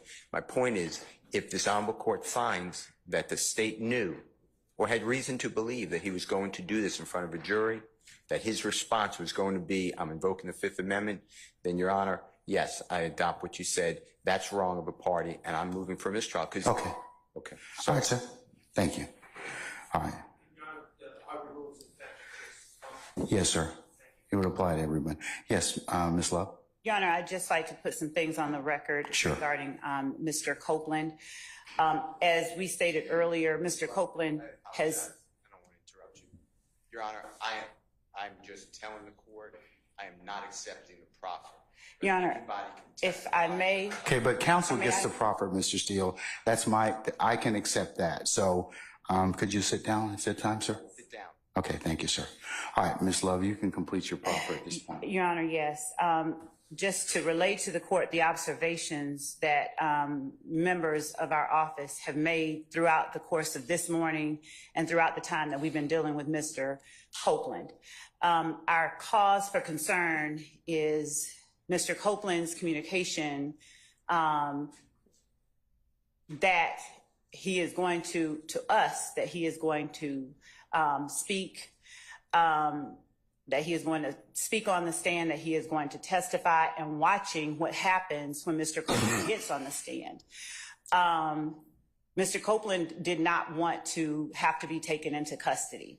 The court gave him the opportunity to have present in court with him someone who is supposed to be representing his best interests. What we have seen is communication, both verbal and nonverbal, between Mr. Copeland's supposed counsel and counsel for defendants. And a look as if I tried from Mr. Copeland's supposed counsel in the direction of counsel for the defendants after Mr. Melnick attempted to assert for Mr. Copeland. May I finish? Let her finish, Mr. Melnick. Please sit down and I'll let you start. Okay? All right. Thank you, sir. While Mr. Copeland is on the stand stating that he wants to testify, that he will testify rather. So we are watching, and Mr. Melnick, I believe it may even be captured on film. The court can look at it. Mr. Melnick turns to the direction of counsel for the defendants and motions like, that's it. Then, upon information and belief, as we are standing out waiting for the jury to come in, Mr. Copeland requests to speak with counsel for the state, but Mr. Melnick keeps walking in. Then, as Does he at any point in time tell you? Does he at any point in time tell you I'm not going to testify? I'm invoke the Fifth Amendment. No. As what happens, as Mr. Copeland requested to speak with the state, Mr. Melnick keeps going in regardless of Mr. Copeland's request to speak with the state. And then we learn that Mr. Melnick tells Mr. Copeland they are going to hammer you. So Ms. Hilton comes back in and asks me, had I spoken with Mr. Melnick? Had I told him that we are going to hammer Mr. Copeland? The state had not made any such communication with anybody. So what we are seeing, we believe, is tampering with witnesses, this particular witness on the part of people who are not the state. So we are concerned. I don't know that Mr. Copeland's interest is being represented when that interest may not be in alignment with the people that Mr. Melnick is communicating with on breaks. And after Mr. Copeland has communicated to this court, he will testify. So watching the goings on as Mr. Copeland is not on the stand, it has been publicized, it has been hyped up that Mr. Copeland is the next witness. Mr. Copeland is the witness. And then Mr. Copeland, he's been nothing but cordial. He's been nothing but communicative with Ms. Hilton during the time that she has been interviewing him and speaking with him. And the reason Ms. Hilton was not in here just now when the jury came out is that Mr. Copeland asked to speak with Ms. Hilton. But Mr. Melnick kept going back in there and going back in there and going back in there. And the reason that we have a problem with this is that Mr. Copeland is not facing any charges. For Mr. Melnick to suggest or say to him that we're going to hammer him, it causes us to call into question whose interests he's representing. And so we would ask that, you know, what I haven't even thought of in my mind an appropriate remedy at this point, because it is wrong for parties to inject themselves on behalf of purportedly one person.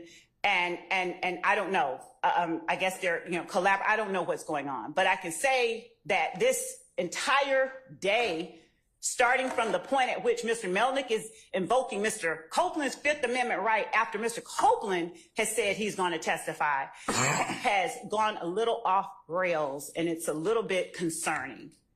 So, Your Honor, as to this motion for a mistrial, we would argue that it's caused by actions on the part of people other than the state, that Mr. Copeland got here and said what he did.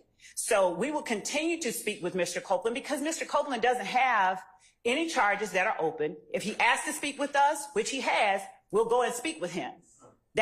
And I'm not even certain what is going on behind me with respect to persons who are purporting to represent the best interests of Mr. Copeland. But it would appear to me that Mr. Copeland's best interest would be served by Mr. Copeland not being inside the Fulton County Jail. But that's just my opinion. So, Your Honor, I would ask that the court deny the motion for a mistrial, at the very least, And if it goes any further, find that actions by people other than the state have led to us being where we are. Because Mr. Copeland was at the point right before lunch of agreeing to testify. That is the reason we were ready to get started right before lunch. Because now he's been told he's going to be hammered by his attorney, I guess. He told him that, I guess the state's going to hammer him. I don't even know what. But Ms. Hilton has gone over the questions that she has for Mr. Copeland. She has spoken with him about it. They have been speaking cordially with one another. And this idea that somehow someone is entitled to mistrial as a result of this action on the part of Mr. Copeland is a farce under these circumstances. We'd ask that the court deny the motion. All right. I'm going to deny the motion for Mistrial. Mr. Steele, at this point in time, I'll note that you've made it. I'll let Mr. Melnick in just a second make whatever remarks he wants. Do you have anything else you want to say? Yeah, I would like, but my understanding is, I'm going to proffer this, but there's a great investigator who is looking at me and I trust her. I'd like to call her as a witness. I was told I was not there. I was told that, I forget her name. I know her first name, but her last name.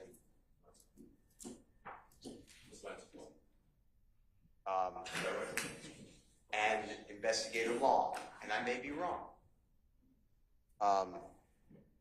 heard Mr. Copeland prior to coming in to the courtroom, almost immediately prior, state, and I'm reading from Mr. Kokomo, if I have to go to jail, then lock me up, and then the Honorable David Botts told me, as I was walking in, that he heard, he's right behind me, so he should be speaking for himself, but he heard Kenneth Copeland tell the prosecution, if I said the wrong people, please correct it, that he's invoking the Fifth. That's why I raised it. I'm not saying anybody did anything wrong. I'm saying that if a party knows or has a reason to believe that a witness may invoke the Fifth Amendment in front of a jury, we avoid that at all costs. But the challenge we're having, Mr. Steele, is I do believe that there's probably been some behavior that probably wouldn't pass the good faith test of there's a lot of influences inside and outside. So I'm going to basically base it on the proffers of counsel and just remind you all of your professional responsibility requirements. Okay. Well, so I'm going to remind it all the time because I live them. I'm just telling the court that in order for you to deny my motion for a this was bad. And I'm going to deny your motion, and I've made my ruling. So I'm done at this point in time. Okay. In terms of this motion for mistrial. Well, I'd like to call the witnesses, but I understand what you're saying. I'm not going to call any witness. I don't need any witnesses. Your proffers are fine. Okay. May I add a proffer now? Yes. As you know, we are in a side room off the hallway on the first floor. That's where defense counsel is kind of their conference room. During lunch, I'm working on unrelated matters, and I'm going to get a ginger ale to calm my upset stomach. And I'm on the phone, but I'm hearing a gentleman speak very loudly on the phone with agents from the state. My belief, agents from the state were present within earshot. And that gentleman on the phone, who was Kenneth Copeland, was making a... How do you know it was on the phone? If it was Kenneth Copeland's on the phone, was he talking on the phone or? He's standing in the hallway 10 feet from me, practically screaming in the phone. Oh, so Mr. Copeland's on the phone? Yes. Okay, and you're overhearing this particular He's saying, purported conversation. I'm not testifying. I'm not giving a direct quote because I was on the phone handling my own business and I was having no interactions with Okay, but here's the thing. I think it's consistent with I'm not testifying. Okay, he can make a decision not to testify. Okay, but if he does so, and because he's already been told, look, you can invoke your Fifth Amendment privilege, and you've been given immunity, and if you don't, I told him what the consequences are this morning. That's consistent with what I've heard thus far, and I don't think that is. I believe that the state was on notice that something like this was going to happen. Okay, all right, but all of you have kind of, like I said, either unwittingly or I just remind you, from outside agitation or otherwise, you all need to stay away from any of this. You do. Both sides need to do this. Do not let outside influences, influence your actions and get you in trouble. You all should rise to a higher standard in terms of don't let any of this stuff. I mean, these witnesses will testify to whatever they're going to testify to. So The defense has done nothing. I didn't say you did anything wrong. Okay, but I did. I've heard is that the state. I didn't say you did anything wrong, but I understand, okay. Your Honor, but I just want to be clear. The only thing that I've heard today is that the state met with Kenneth Copeland without his attorney. Are we going back to that again? I thought we. I don't know of any Okay. defense counsel that's had any conversations with Kenneth Copeland at all. And I just want to make that clear. Today, I don't know of anyone that's had conversations with. Okay, but he's their witness at this point in time. If he wants to talk to you or he doesn't want to talk to you, he's got a lawyer, and that lawyer can make that decision, and so can Mr. Copeland. So Situation because we have I understand that, but you can't let other people, and I would advise you not to let third parties influence what you may think a witness is going to do. That's not happening. Okay, and that's all I was trying to tell you. Okay? Okay. All right. Judge, I would like to hear. Yes, sir. What does he like to tell me, Mr. Melnick? Judge, I went back and reviewed my communications with the Fulton County District Attorney's Office in relation to Kenneth Copeland, and I found communications as late as June 5th of last year where the Fulton County District Attorney's Office had reached out to me about speaking to Mr. Copeland. Speaking to Mr. Copeland concerning this trial, not about any other case, speaking with Mr. Copeland about this trial. Neither of these attorneys, no attorney at this table has ever attempted to contact me about Mr. Copeland and about his willingness or desire to testify at this trial. They have put us in this position where at the last minute, I'm trying to advise him as best I can what I think is best for him. Had they exercised the slightest bit of professional conduct, we would not be sitting here having this conversation today. And unfortunately, for me to fully explain everything that's been going on, it would require me to reveal confidences that I'm not going to reveal. I don't want you to do that, sir. I can assure you that the decision to invoke the Fifth came completely from Kenneth Copeland. I owe nothing to anybody over here. I owe nothing to anybody at any of these tables. I don't care, candidly, no offense, don't care what happens with their cases. The only thing I care about is what happens to Kenneth Copeland. And for any assertion, I'm sorry, Judge, for any assertion. And that's your primary duty. It is. That's exactly right. And for an assertion to be made that I or Mr. Copeland are somehow being influenced by somebody over here is absolutely ridiculous. I take great offense to it, and I can tell Ms. Love that I am going to the State Bar to report her for contacting a witness that she knows to be represented by counsel. She and I have had conversations about Kenneth Copeland. Okay, and sir, that is whatever you decide to do outside of what the court is ruling upon. Remember, the court can only rule upon what I see. Okay, and what I see at this point in time is a witness who, for whatever reason, may have some other reasons about his testimony. He has expressed those this morning. He said, "I'm going to invoke my Fifth Amendment privilege." The state came to me and said, "Okay, listen, we would like you to sign an immunity order under 24-5-507. They make that decision. So there are. I mean, I think that gets us to the point where we knew that, or at some point in time, that the state knew that he was going to invoke his Fifth Amendment privilege. So absolutely knew it. So, but in order for them to still get this testimony, which they believe that they need, they offered him immunity. So that's what we explained to your client this morning. So whether or not he wishes to go ahead and still invoke his privilege, that's his choice. But the statute's pretty clear. I understand.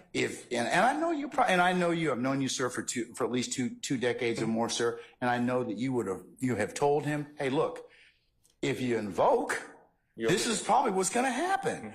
And I suspect that as you probably have a conversation with him now, you're probably going to tell him, well, that was a self-fulfilling prophecy in terms of what I told you might happen. But I don't know what conversations you have with him, but I suspect that they were consistent with what the dictates of 24-5-507. Now, Monday, we'll go ahead and I'll call him out before the jury comes in on Monday morning, and we'll ask him whether or not he wishes to continue his testimony, because I don't want him to invoke in front of this jury if I can help it. So since he's made it once already, I'm going to ask him before the jury gets out here on Monday, is it your intent to invoke your Fifth Amendment privilege? If it is, he's going to go back into custody until he's willing to go ahead and give testimony, because he has immunity, so he has to testify. Judge, the only thing that I would say is that the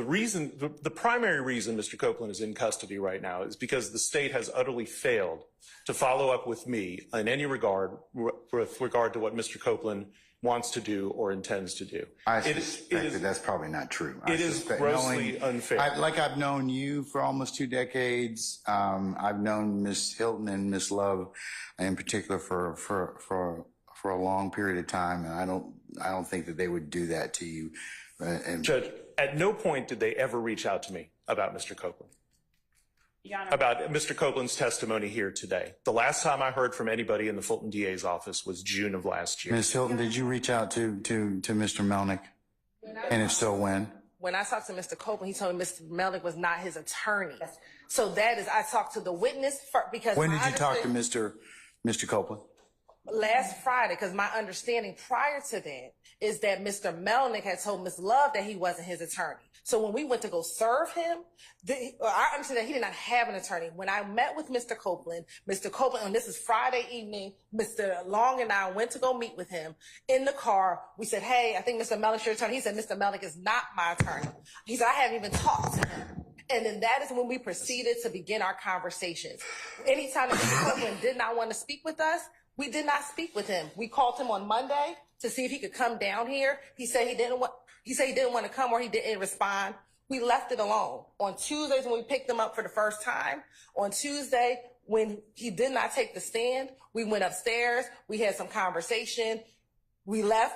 Mr. Long took him back home, and then yesterday he came back down here with us again. We showed him some of the evidence that we were going to show him, and that was the extent of it. And if at any time Mr. Copeland would have told us he wanted his attorney present, we would have called Mr. Melnick. But our understanding was, one, he was not his attorney. Mr. Melnick disavowed being his attorney, and Mr. Copeland told me he wasn't his attorney. So that is what I based all of my decisions after. It was not until 6 o'clock last night, or whenever this email was sent from Mr. Melnick with Mr. Shard and Mr. Steele copied on it, that I get this idea that you've been talking to my client and that my client is going to plead the fifth, which brought us here today. That has been what has happened since last Friday, Your Honor. All right. So we have a witness that may not have been totally candid or may not have thought that he potentially needed you. And as things developed, Mr. Melnick, he decided, well, yeah, he does need you. But whether or not. And Your Honor, it's my understanding that Mr. Melnick called Mr. Copeland last night. So it wasn't even that Mr. Copeland called Mr. Melnick. Mr. Melnick so happens to call him the night before he's supposed to testify. So I don't know what has happened or what has transpired, but that is the extent of what occurred. So I'm not going to get into my conversations with my client. No, and I don't expect you to. But I do want to remind you, Mr. Melnick, as well as I reminded both sets of counsel, that you owe a higher duty of tribunal to me and the court than you do anybody else. So please don't, you as a professional advocate, don't put yourself in a position where you come cross purposes with the rules. Okay? Of course. And that sometimes has to be explained to witnesses and clients. Okay? All right. So that's where we are at this point in time. Is that Monday morning I will bring Mr. Copeland back out. It is, I don't relish the fact of holding him in contempt, but that's all I have at this point in time because he's been given immunity. So we'll take him up because that's our first session of court. We won't be having anything else until then. And Your Honor, I would like to ask that the court convey to Mr. Melnick, to convey to Mr. Copeland that he is subject to being committed and held in the Fulton County Jail until the end of this trial. Because I'm certain Mr. Melnick, if Mr. Melnick wants to convey to us some of the concerns that he has, Mr. Melnick has, I'm certain, is quite familiar with the statute under which the court has compelled Mr. Copeland to provide testimony. So there is nothing that we could do to Mr. Copeland regarding any testimony we elicit from him on the stand pursuant to the court's order under the statute that the court has cited, 245507. And that statute gives the court the ability and probably, you know, depending on how the court feels about it, the absolute duty, given the necessity of Mr. Copeland's testimony, to hold Mr. Copeland in the Fulton County Jail until he decides to purge himself of the contempt of court by providing testimony. If Mr. Melnick would like to speak with Ms. Hilton or any other member of the state regarding his concerns about that order, which tracks the statute almost verbatim, then I would invite him to do so. Otherwise, as I've stated, I don't see it being in Mr. Copeland's best interest to be confined to the Fulton County Jail until the end of this trial. But I will leave those matters to Mr. Melnick, who at this time is asserting that he is representing Mr. Copeland. But again, that was not the understanding that Mr. Copeland had previously given to us. All right. Okay, so Mr. Melnick, if you do in fact talk with Mr. Copeland, like I said, I'll bring him back on Monday, and we'll see where we are at that point in time. Okay. And he has the ability to purge himself by just providing testimony consistent with what he knows or what his knowledge of is in this case. Okay. Judge, I have some personal matters that I need to convey to Chambers, but I'll do that off the record. Okay, I'm going to recess in just a little bit, and but can you be back for Monday morning? That's just it. I can't. Is this something I can take up off the record? Well, I kind of have to call him on Monday. I do. I mean, there's no choice. I have no choice because that is the next session of court. Judge, I have non-refundable tickets out of town on Monday. I can't be here. I cannot be here. And there is nothing I've had this on file with Fulton County since December 15th of last year. And again, had the state contacted me before today, I would have made them aware of this. Well, there's one of those times as a lawyer that you're going to probably have to kind of figure out a solution, sir. I mean, I don't want to put you in this particular position. I can't be here, Judge. I absolutely cannot be here. Well, you have a choice. You can be here if you want, but you'll have to figure out some other things to do with your tickets. I mean, here's the thing. If you're asserting, if the state was relying upon the fact that you were not his counsel, and now you are, you have put us in a situation where now, you put yourself in between a rock and a hard place. I mean, so he's coming back on Monday. I'll have somebody else make my announcement for me. Then that can be done, and sir, I would advise you to do that. But remember, Mr. Copeland, has to have some concurrence. So maybe before he leaves and goes actually to the Fulton County Jail, you may need to have a conversation with him about that, so we're clear, and I'm clear as to whether or not you're coming back on Monday or somebody else is. I'll have somebody go on Monday. And I need to know who that lawyer is. Do you want to have a conversation with him before? I'm going to talk to him right now. All right, okay. I'm going to allow you to do that, and then I'll remain and be available for a further discussion. So let me go ahead and Sergeant Ham, can you and your colleagues or Lieutenant Walker arrange for Mr. Melnick to talk with Mr. Copeland, please? All right, and I'm going to go ahead and at this point in time summon our jurors, please. All right.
All right, thank you, Sergeant Ham. Promoted you already again. All right, okay. Ladies and gentlemen of the jury, good afternoon. Okay, it appears that we have some more homework to do, and given the fact that that needs to occur, my suggestion is that we go ahead and recess you for the day, okay? And let you begin your Friday.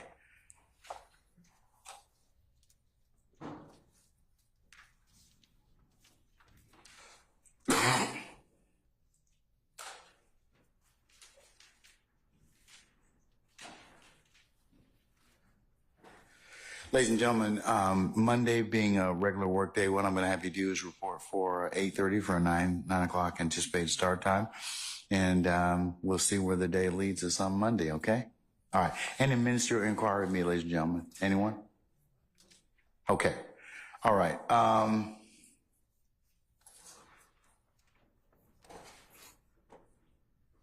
All right, unless you have anything of me, ladies and gentlemen, let's go through your admonitions at this point in time. Remember, leave your notepads in your headquarters, your jury deliberation room. Please don't take them with you. Remember that as you leave here and you gather, even outside our presence and hearing, to be in your headquarters, or as you go to whatever conveyance that takes you to your home within our great county, or if you're just in the halls eating or whatever, remember that it would be a violation for you to discuss this case amongst yourselves in ones and twos, or handicap the testimony, review the testimony, or otherwise give your thoughts or impressions about any witness that has testified thus far. Remember, you can only consider this case probably when the court gives you at a time and place instructions on how to do that. You cannot consider it in any way until such time as the court instructs you. Remember, it would also be a violation for you to add to your understanding, as I call it, meaning phone a friend, get a resource book, go to a website, or any other source that to aid you in anything that you've heard thus far in this courtroom. Remember, you can only consider what's been lawfully presented within the four walls of this courtroom. You cannot consider any outside sources, people, or otherwise reference materials to aid or augment your understanding. The other thing you cannot do is to go by any scenes that you may have heard about or may have been testified to in this case. You've been shown a bunch of maps and other audiovisual aids at this point in time. You are not to go by and visit any of those scenes. You're not to go by and take any pictures, do any sketches or anything like that, or share any other information you may know about those particular sites that you may have knowledge of. Remember, you can only consider what's been lawfully presented within this courtroom, okay? All right. Also, ladies and gentlemen, if any third party would attempt to talk with you, reach out to you, email you, text you, or otherwise call you in any way to potentially reach out and communicate with you about this case, remember you to let myself and Sergeant Ingram know immediately. And then, ladies and gentlemen, and lastly is how we end most of our admonition sessions. You know, we are really appreciative of the patience and attention that you've given to this particular matter, and we'll continue to give to it. And we state that to you, and we ask that you every day we tell you this, but that is on behalf of all the parties here, ladies and gentlemen, we really appreciate your patience and attention that you have given and will continue to give to this to the consideration of this matter. All right, ladies and gentlemen, unless you have any other inquiry of me, we will talk with you on Monday at 8:30 and for an anticipated 9 o'clock start time, and then we'll see where the week leads us at that point in time, okay? All right, unless you have anything else, all rise.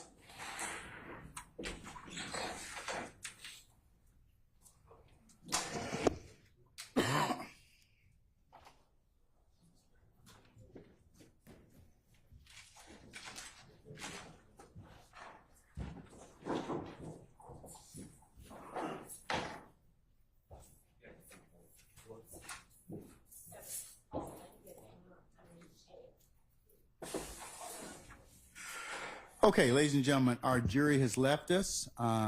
Please be seated.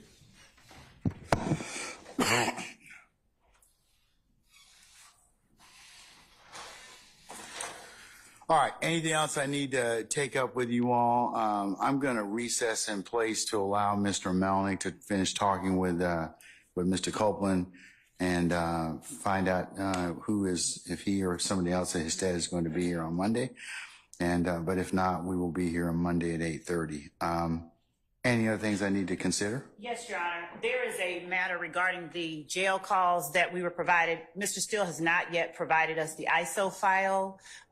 We received something additional on a thumb drive last night. We had the the deputy of our jail call unit look at that, and we are again missing.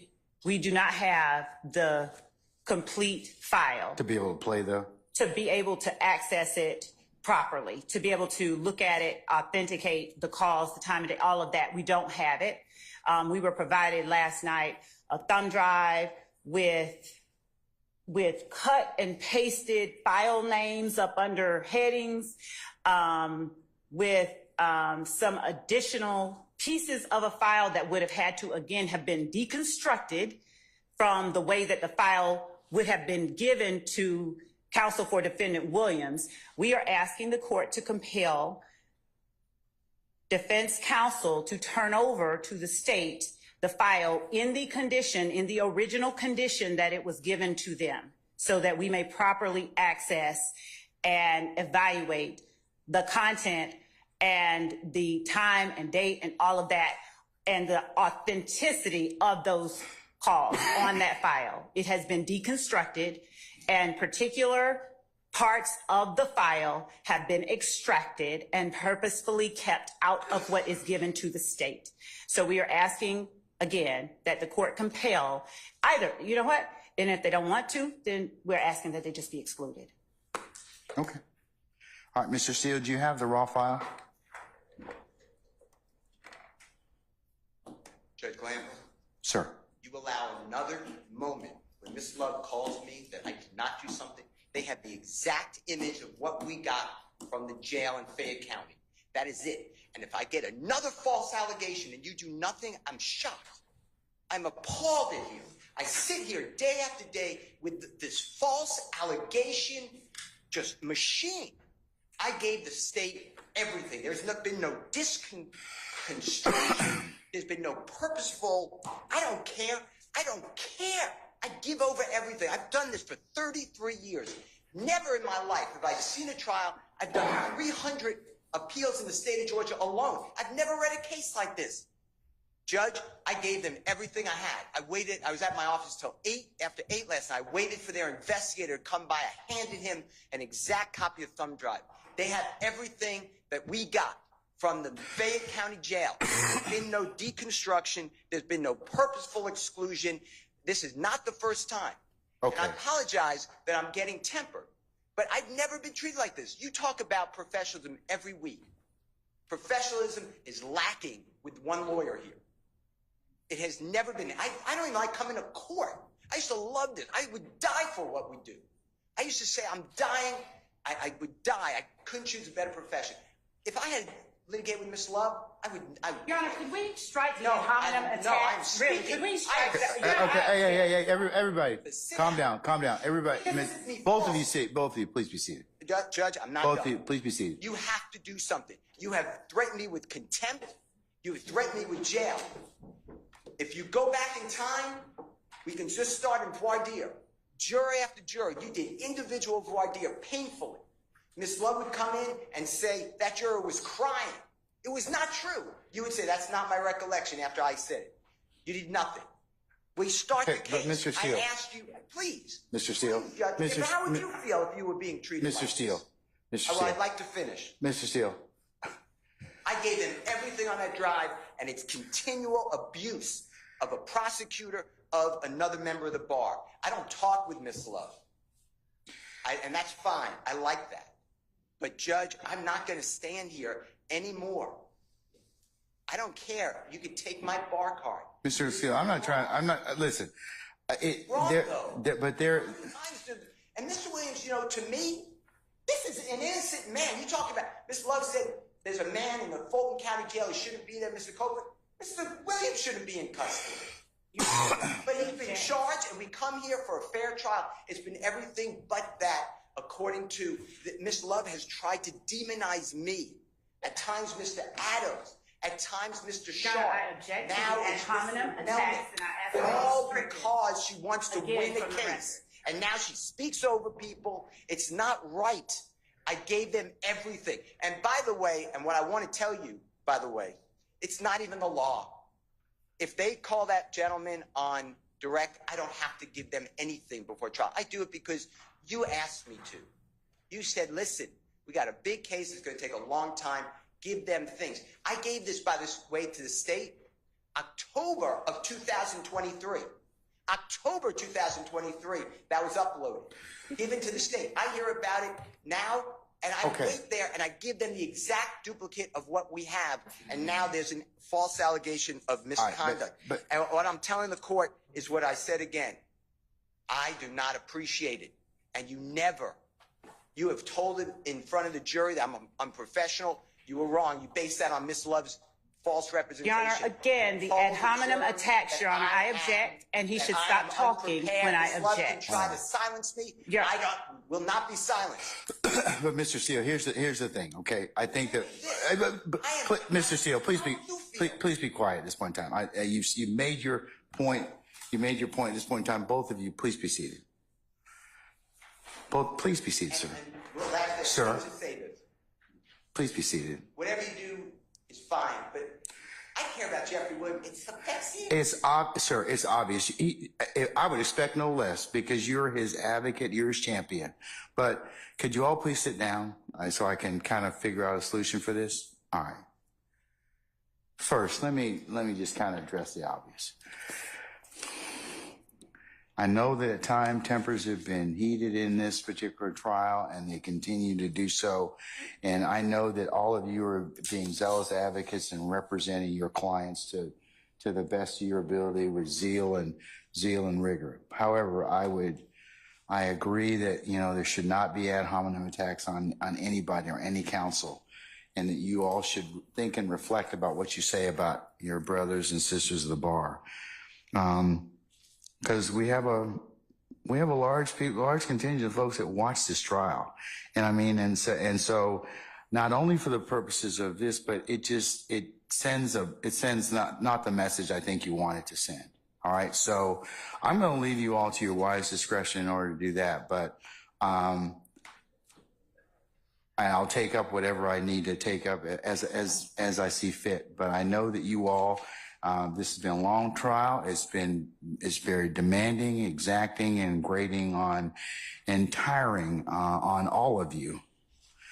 So I ask you to just take a couple deep breaths and step back and see, and kind of look at, and just remember that you do represent of who you represent and what you're here for. In terms of the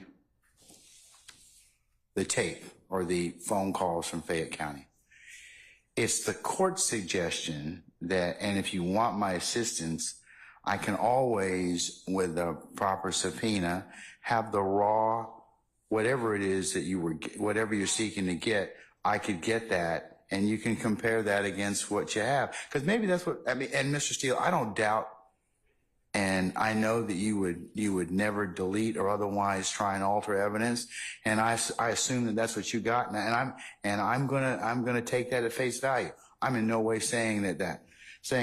Ms. Love is in her argument is saying that she is, when it's stripped down, less all the sound and fury. She's saying that particular type of file has other things with it. I don't think you were given those. And that's what she's trying to get. So I'm in no way blaming anybody in this particular circumstance. But if you want that particular file, and I think you all should have the raw file, then let me do a notice to produce or a rule nisi, and maybe we can get the entirety of the file. And I think that if you did that, I think that the whole thing would probably be produced to you, because nobody probably wants to come down here and see me. So I will work with you all to get that, and you all we can take that up. And it's a problem I think can be resolved. But I'm in no way, but I would just remind everybody to be careful about what they say to each other. Some things you just can't take back. And remember, y'all are going to see each other over and over and over again. And, you know, it serves you and serves the profession, serves your clients. It's not effective. So just please consider what I just told you. All right. So, I'm just going to recess and we'll see where Mr. Melnick is at that point in time. And then I can talk about Monday for certain. Okay. All right. Okay. I'm just going to recess in place. All right.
Collect your thoughts and please be seated. All right. Mr. Melnick, welcome back. The time is 2:20:35, I should say. Did you have an opportunity to talk with your client? I did. All right. Who is going to be here on Monday? Kayla Bumpus, Kayla Bumpus. Bumpus. Okay. All right. And I can state, as Mr. Copeland's attorney of record, told him, are you sure this is what, asked him, are you sure this is what you want to do? And he said, yes, he intends to assert his Fifth Amendment privilege again on Monday. Okay. Well, I will, if you would tell Ms. Bumpus she needs to be here at 8:30, and we will certainly take up with that knowledge before we call our jury, and I will ask him in her presence whether or not he intends to do that, and we'll see where we go from there. Okay. Okay? All right. Anything else? Okay. All right. Sir, enjoy your time off, okay? All right.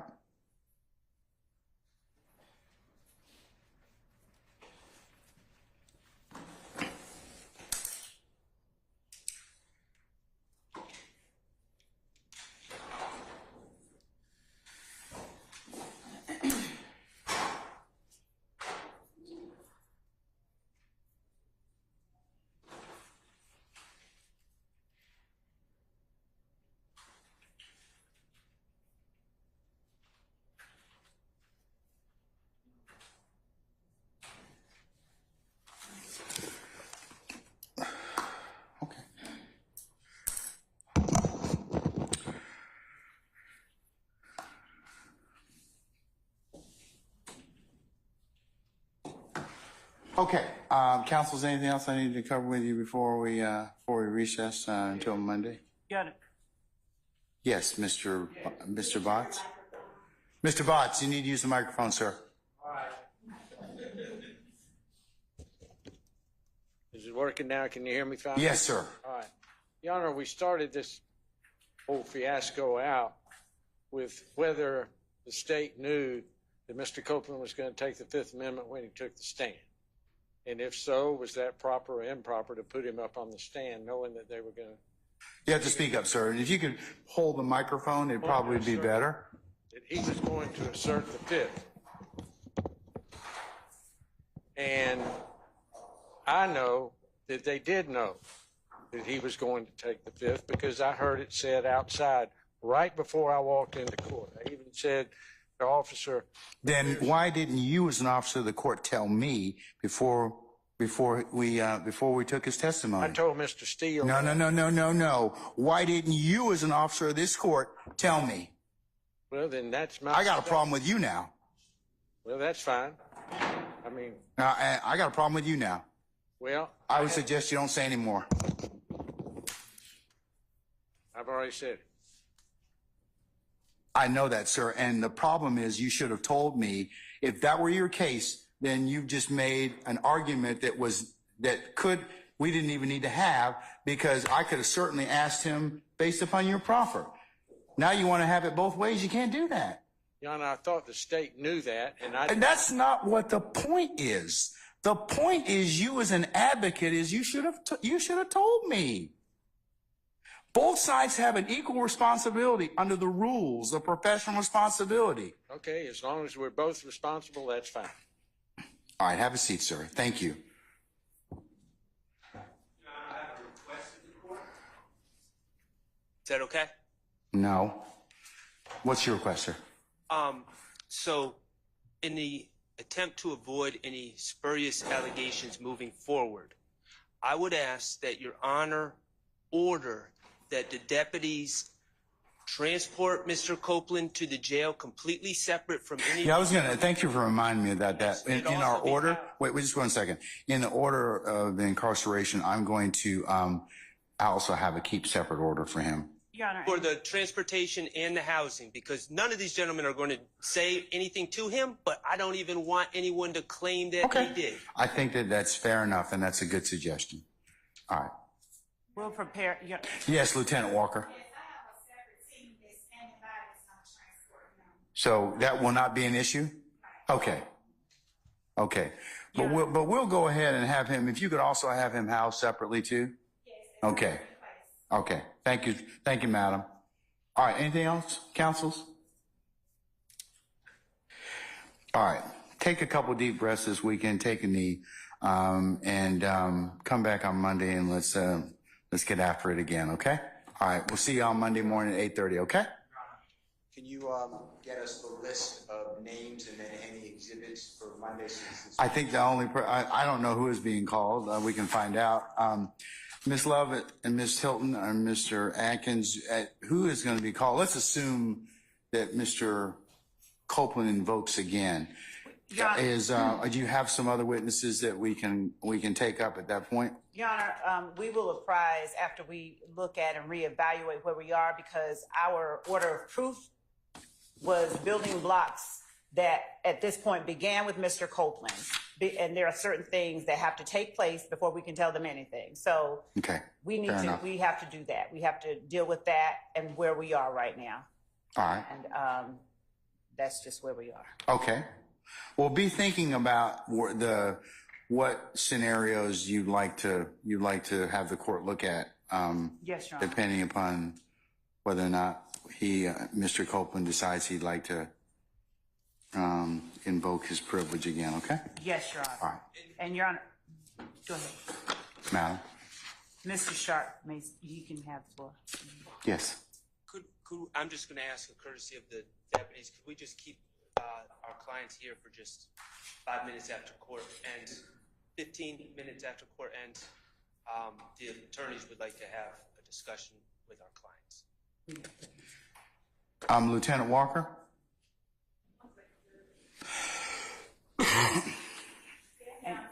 And Your Honor, the state has a matter we need to take up ex parte with the Okay. All right. Lieutenant Walker has been asked by defense counsels as a corporeal body for them to be able to talk with their clients once you clear the courtroom. Yes. Can you make that happen? Yes.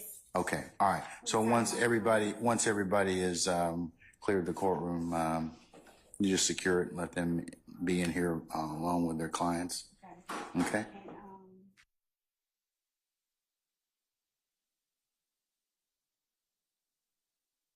Oh yeah. Once we go down. Okay. Yeah. I'll make that happen. Okay. All right. Okay. One last thing, Your Honor. I just thought of this. Your Honor probably already thought of this. The no contact order with Mr. Copeland should probably also include not just these gentlemen, but other gentlemen that are on this indictment that are not sitting for trial. I think that would probably be. Okay. Okay. All right. All right. Okay. We'll see you Monday. Okay. 8:30. We're in recess.